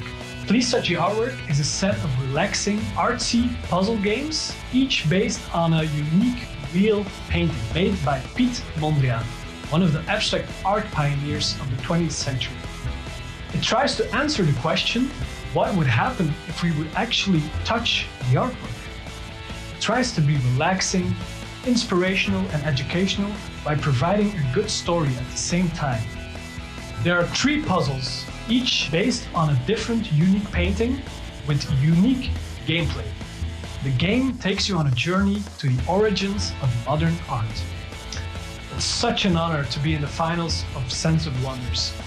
I think we're all great artists here, and I hope we're contributing to making games the art form they really deserve to be. Thank you, and have a nice festival. Hi, my name is Thomas Waterzooi, and I'm the solo developer of Please Touch the Artwork. So Please Touch the Artwork bundles a set of relaxing narrative puzzle games based on real abstract paintings. It answers the question, what happens if we actually do touch the artwork, which is normally not allowed in museums. Season 1 contains 3 unique puzzle games, all inspired by paintings from Piet Mondriaan, abstract art pioneer from art movement De Teil, founded in 1917 in the Netherlands, advocating pure abstraction in form and color. So let me tell you a bit about my design process. It's a visual first process. This means I first choose the painting that I like, then I try to reproduce it in code, and only as a last step, I add gameplay. So I think this is the opposite of how many game designers work. The games are not about skills or high scores. There's no time pressure. They are about relaxing, reflecting, and being sucked into the story and aesthetics. There are challenges, but they are without frustration or shame, as I call it. The game is themed as an exhibition where you can enjoy the games in any order you like and switch back and forth between them. As I said, there's 3 unique puzzle games, and I'm now going to show you a little bit of those. The first game is based on Mondriaan's compositions in red, blue, yellow, which I think are very famous, and which you see the originals here. So these are the originals. Voila. And I'm going to switch to the game. So let me show you some gameplay. So this game is called the Style, and it's about the creation of abstract art with a story inspired by the Genesis story from the Bible. But instead of creating the earth, we will be creating the canvas.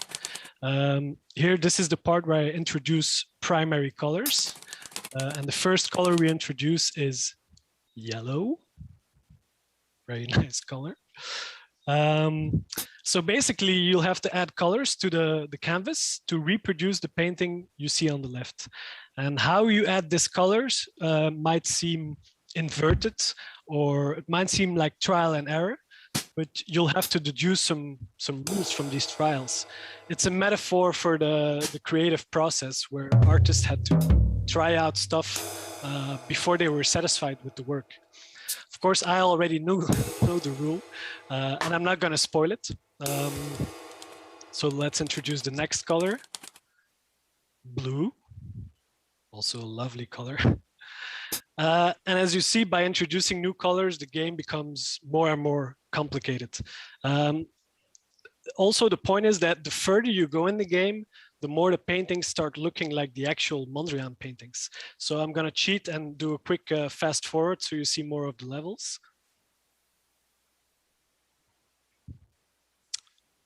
So voila. The level selection menu is themed as a gallery where you actually see people walking around, judging your work. And you have some nice artifacts, in this case about art movement, the Style. So let me show you the second game. It's based on Mondriaan's Broadway Boogie Woogie from when he was living in New York during the Second World War. And this game tells a story about Boogie and Woogie, 2 squares who just want to be together, but a rapidly growing world is making this harder and harder. So you'll have to help Woogie reach Boogie so they can boogie woogie. And you'll have to figure out how obstacles influence Woogie's path. So in this case, I'm sending in Woogie and he just goes straight, very, very straightforward, very easy. But then the further you go, there's some obstacles that get introduced. For example, here, a white block. And when we try to send Woogie straight, we see like, oh, he's deviating from his path. So we have to figure out what these blocks do to the path of Woogie to rejoin them again. There are several blocks introduced, white, red, and black and yellow later in the game. I'm gonna fast forward again so you see how the paintings evolve. So they become more and more complex. So for the last game, this game is based on a painting called New York City, from the same time as Broadway Boogie Woogie, actually, when he was living in New York, of course. And in this game, you'll move to the big city, only to be overwhelmed with mixed emotions. So you feel joy and excited, but at the same time you feel homesick and you miss your friends and family. So you'll wander the streets of New York and get lost in the maze, which you see here literally represented. You will collect letters that form a poem about these feelings. I'll fast forward again so you see how the levels evolve and start looking like the actual painting. Here this is already a bit more complex. It's very easy gameplay, not super complex. It's just, as I said, to relax and enjoy. Yeah, so all games have a story mode and infinite Zen mode, where they can infinitely play the puzzles to relax.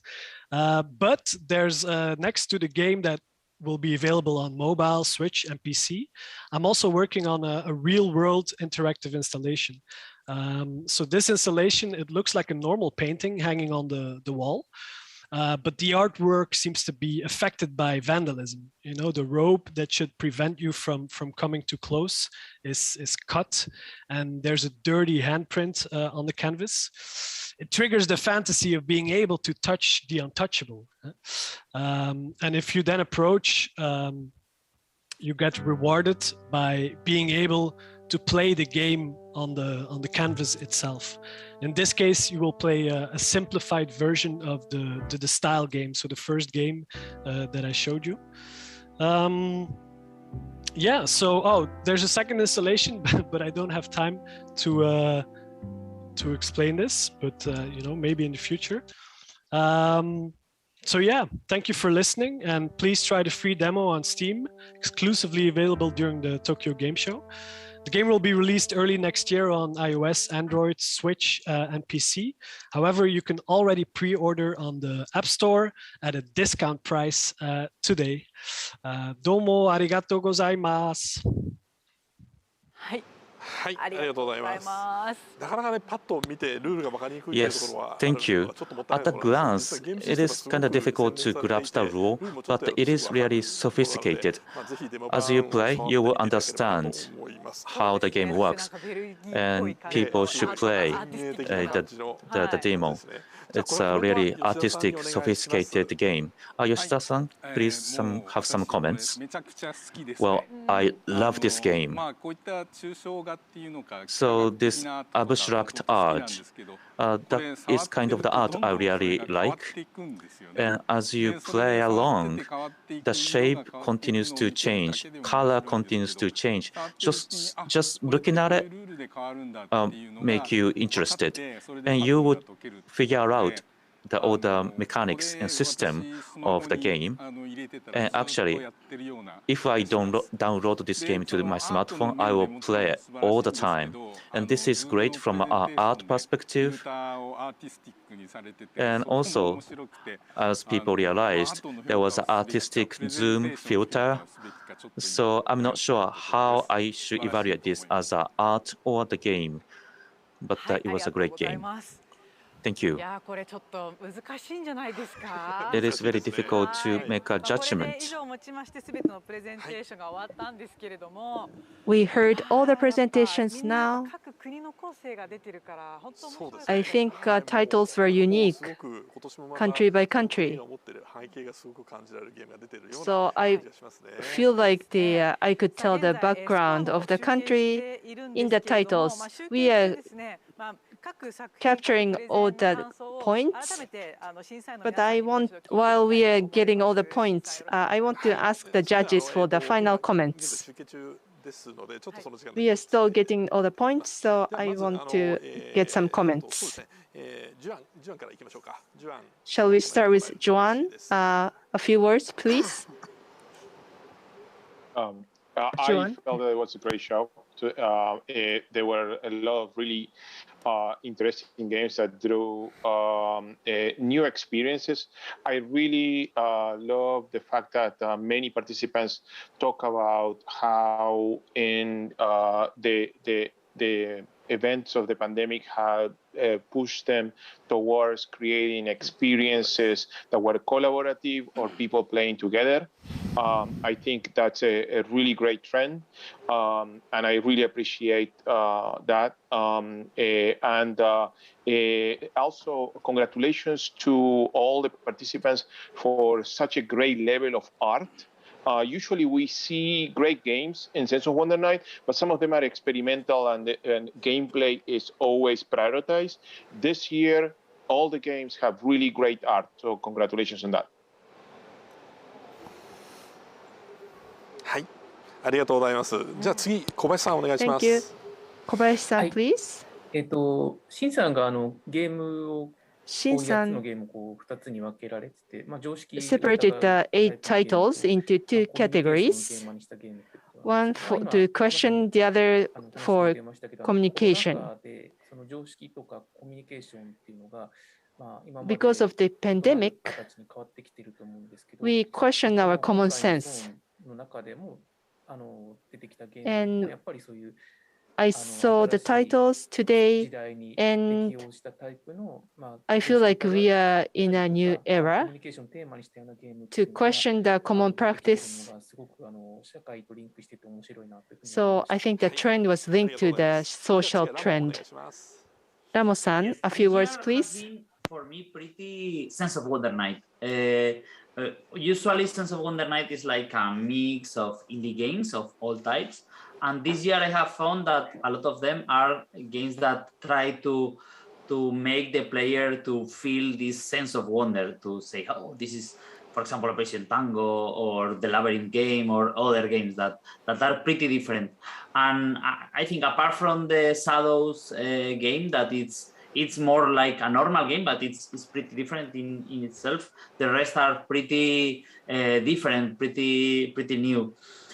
So I think my greetings. As Juan has said, more or less all the games has had really good art, and I think each one in its own way to do this type of art. For example, the artistic game, the one about art, is pretty minimalist, but is art in itself. The Shadows game has this type of use of shadows. So I think each game has done a pretty good type of art, and I think in general it has been a really good show. はい、ありがとうございます。では次は北山さんお願いします。 Thank you. 北山さん, please. I develop games too, but some titles focuses on art, or some titles focus on art, language. So you come up with the focus of the game, and probably in the end you try to tailor the game to the users. I totally understand their thinking process. Even if you are not in the gaming industry, you can express yourself through games. And maybe we can come up with more expressions. Taka-san? So we had the online event 2 years consecutively. And because of online, I think there are many participants from Brazil last year. But this year we have some participants from Israel, and 2 made it to the finalists. So this is kind of positive side of the pandemic. We get to know more developers from more countries. Kamagata-san? I'm not a creator. I'm just a middle-aged man who likes playing games. Sense of wonder, jumping, fighting, not just those. But there's something that's sticking out. I love games, and every year I'm very impressed by new ideas of the titles. I personally look forward to it. Thank you very much. Yoshida-san? In the screening process, we selected 80 titles first, and the judges got together, and we selected 8 titles as finalists. And the quality of the title which didn't make it to the 8 finals was quite high. Metacritics, or when reviewers rate those titles, maybe those titles got higher points. But the titles have to be in line with Sense of Wonder Night. So we saw lots of new ideas with the titles. We listened to the presentations and we understand the background of the development. Those creators and developers of the games are all over the world, and that's how the market or the industry itself is moving forward. Thank you very much. Right. 80 titles. Judges looked at all 80 titles. But we are done with the calculation. So let's move on to awards. We still have a final voting. Stay with us. Shall we? Are you connected? Are you ready for the award? ね、さあちょっと私も皆さんの顔を見ちゃうと緊張してくるんですけれども。I look at all the faces and that makes me nervous. Okay. まずはベストエクスペリメンタルゲームアワードこちらですね。Best Experimental Game Award goes to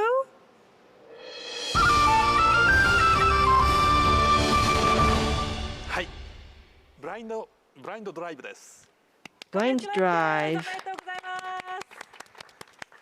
はい、後日トロフィーと$500。You're going to get the trophy and $500 later on. Congratulations. Next.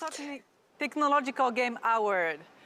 The award goes to Best Technological Game Award goes to はい、かくれんぼの音、サウンドオブハイドです。Hidden Notes.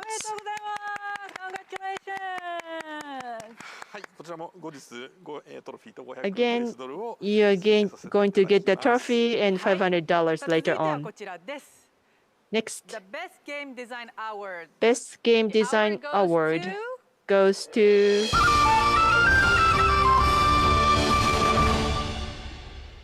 はい、オペレーションタンゴです。Operation Tango. Congratulations. はい。こちらも後ほどいろいろプレゼントが届くそうです。You're going to receive a gift, the trophy and $500 later on. Next. The Best Arts Award goes to Best Arts Award goes to Please touch the artwork です。Please touch the artwork. The theme is art. No wonder they received it. Again, you're going to receive the trophy and $500. Next. The Best Presentation Award. The award goes to Best Presentation Award goes to Do not buy the game です。Do not buy this game.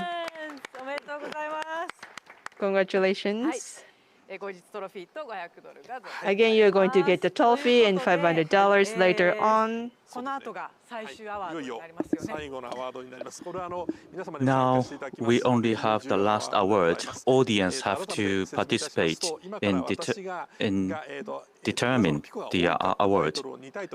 So I will read out 2 titles who have got the most the Pico Picos, and we ask you to send Pico Picos again, and whoever gets more Pico Picos win the audience award Grand Prix. So these are the 2 titles. First one is Blind Drive.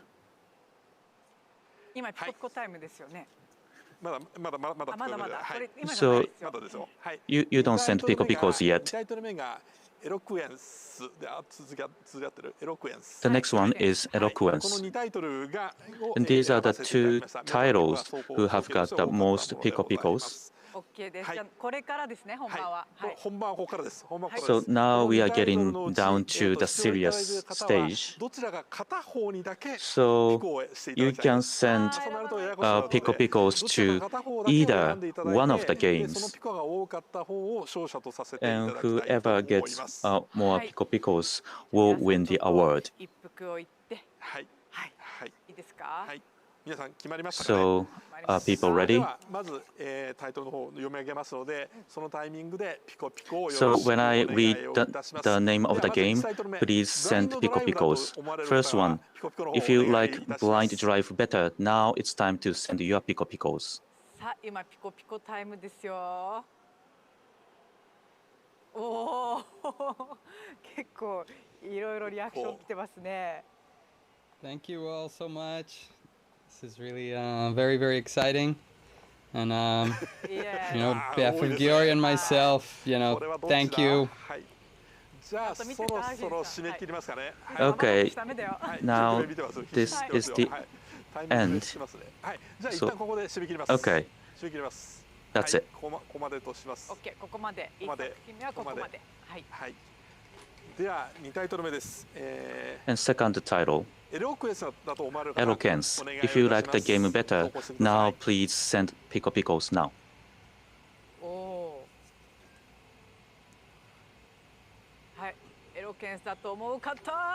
If you like Eloquence better, please send more Pico Picos. It looks very close. Shin-san, can you identify? Well, I'm equipped with the eyeball sensor, so this is pretty accurate, so don't worry about it. Now, that's it. Do you have the result? Yes, yes. My sensor has determined the winner. Okay, so result is in. The last award. The Audience Award Grand Prix goes to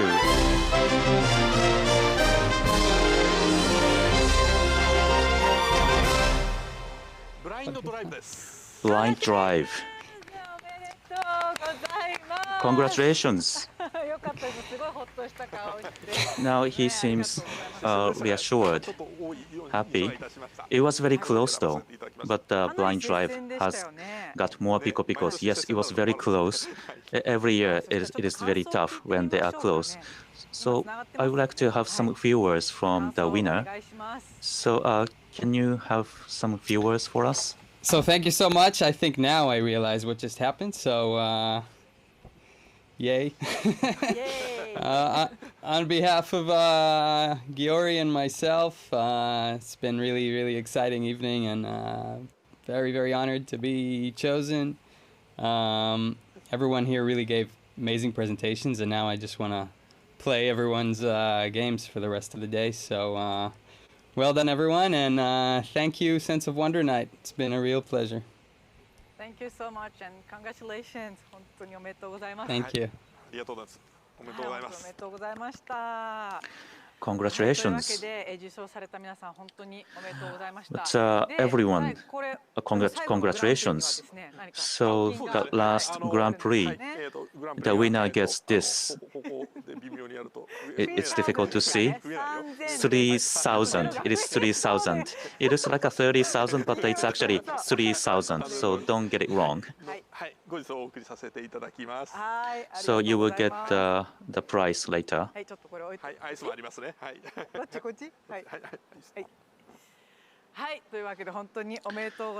Okay, once again, congratulations to everyone. Every participant, congrats. So this was 14th Sense of Wonder Night. Every year we see the better games. That's right, as Yoshida-san said.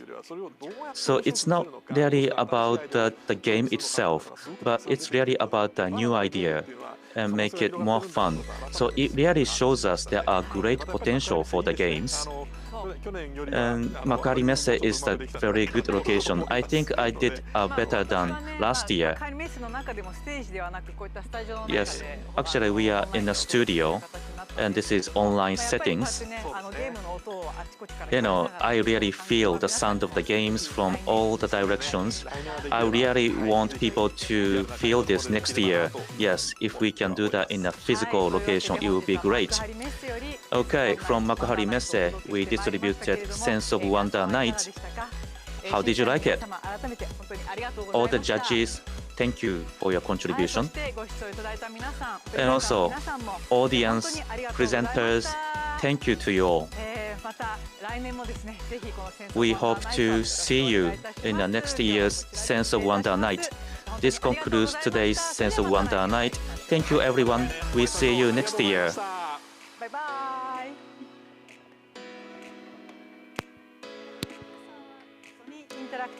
This program is sponsored by Sony Interactive Entertainment and Nintendo.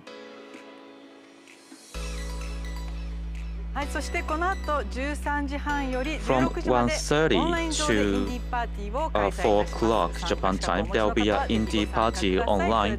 If you are eligible, please do join the indie party. Thank you. This program is sponsored by Sony Interactive Entertainment and Nintendo.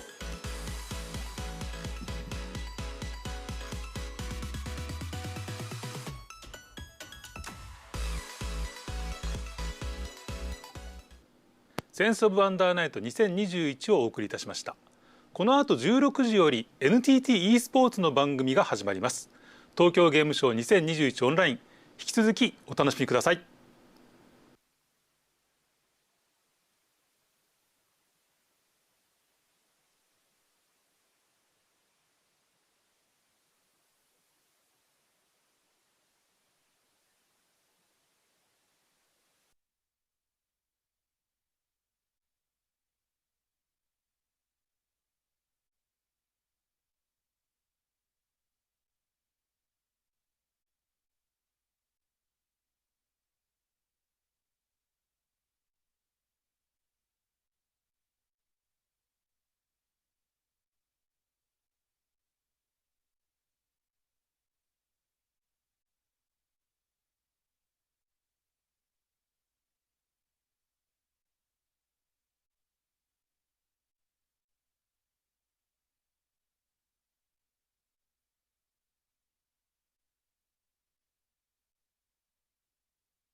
東京ゲームショウ2021オンラインをご覧の皆様、こんにちは。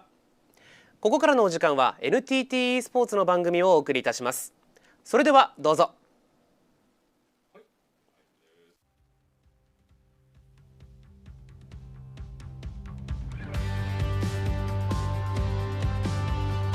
NTT 東日本は社内の有識者を中心に e スポーツプロジェクトチームを編成、事業化に向けたプロジェクトをスタートした。もともと NTT 東日本は NTT East Japan has been working on regional revitalization initiatives. For esports, it requires hardware and also software. So cooperation with a range of partners needs to be enhanced to build more software and facilities for esports. NTT East Japan official esports team, the official team has been established and recruited people from all parts of the Japan to contribute to events. New company focuses on esports. NTT Esports has been established in Akihabara UDX. ICT and esports are formulating new culture and society. Akiba has been established using cutting-edge ICT. This is the core center for esports in Akihabara, and a showroom for business partner has also been prepared. Support, education, Unican programs, education programs have been promoted. Partnership with schools and municipalities. Also, utilization in welfare have started. Platform business, ExeLab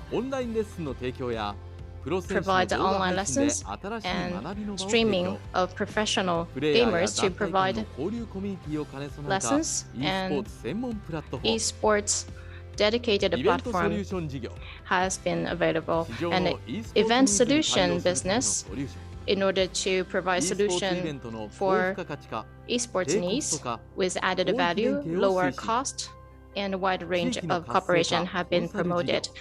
Regional revitalization consultation business and community revitalization by esports utilization and facility event operation experience have been utilized. ICT future technology.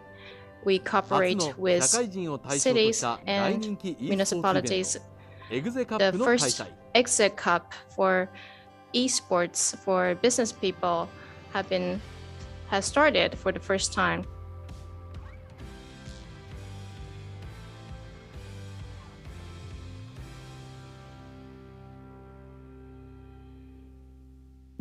Tokyo Game Show 2021 online.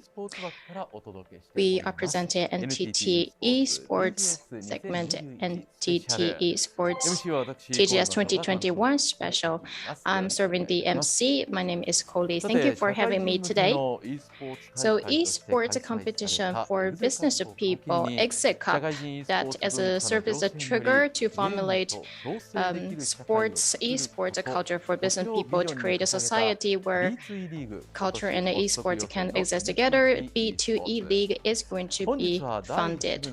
So today we have two parts. The first part, we invited the Senior Executive Vice President from NTT Esports Corporation, Kagesawa Junichi, to talk about the background of the company and their businesses.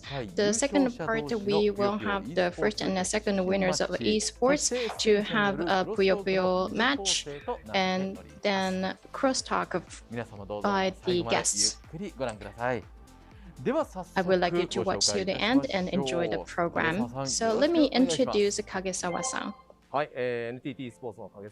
to you, Kagesawa-san. My name is Kagesawa from NTT Esports. Thank you for having me today. So today, I will speak to how we established the company NTT Esports and esports for business people. are going to be the focus of my talk. Because this is a game show, it's not a speech or seminar. I don't want it to be too serious atmosphere. I want to also talk about game show and the things that usually we don't talk about to keep your attention to the end. So please bear with me. So without further ado, but just to start on a sober note, let me talk about the initiatives about NTT Esports Corporation briefly. Well, the character on the right-hand side, I'm very curious about her. Who is she? We haven't announced her name. Well, actually, she doesn't have a name yet. She's our corporate character, so it's one of our initiatives to establish the color of NTT. So we have some ideas about her, and please look forward to her activities going forward. So let me start with NTT Esports. I think that the name has becoming more known recently, but just let me introduce it a little bit. NTT Group had a mission that was a beginning, and one of the missions was regional revitalization to activate local areas, cities, utilizing NTT technologies and assets, and through esports to provide a new experience by utilizing those to revitalize regional areas. There are 5 big sections in our business, which I will come back later. There were a lot of needs in various regions, actually, especially towards young people. We want to do something. We want to help young people. And there were a lot of municipalities share the same view. So there were a lot of angles to do that. And there were a lot of voices saying that we should also utilize esports. So 2018 was the beginning year of sports, esports. It's something we're really grateful about that. So that actually served as a trigger. In 2019, we created a project team, and in 2019, we also assisted a cultural program, and that was the background for the establishment of NTT Esports. So when we launched the company, a lot of things happened, but we have been able to survive. So this may go off the topic a bit.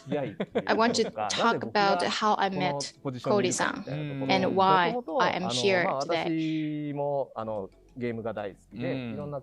Well, first of all, to begin with, I like games, especially in game centers. I've been playing lots of games. But then I thought, not just playing games, I also want to do game events. So I can do something for game lovers, including young people in local areas. So I think both of us share the same idea. Like events related to games. When I look back, I think this idea started in 2004. So in that sense, games are garnering a lot of attention, shifting from negative views to a little bit positive views. So I feel that, and now we have esports, and through that, how can we make the world better with esports? I think that's the beginning point for me, and we did a lot of things. I feel quite nostalgic about these pictures. And this exit field, Akiba, is also used for events and how to share experience with everybody and how to make friends, partners. I think esports has affinity with those things. And not only events, I also participate in competitions or discussions about games.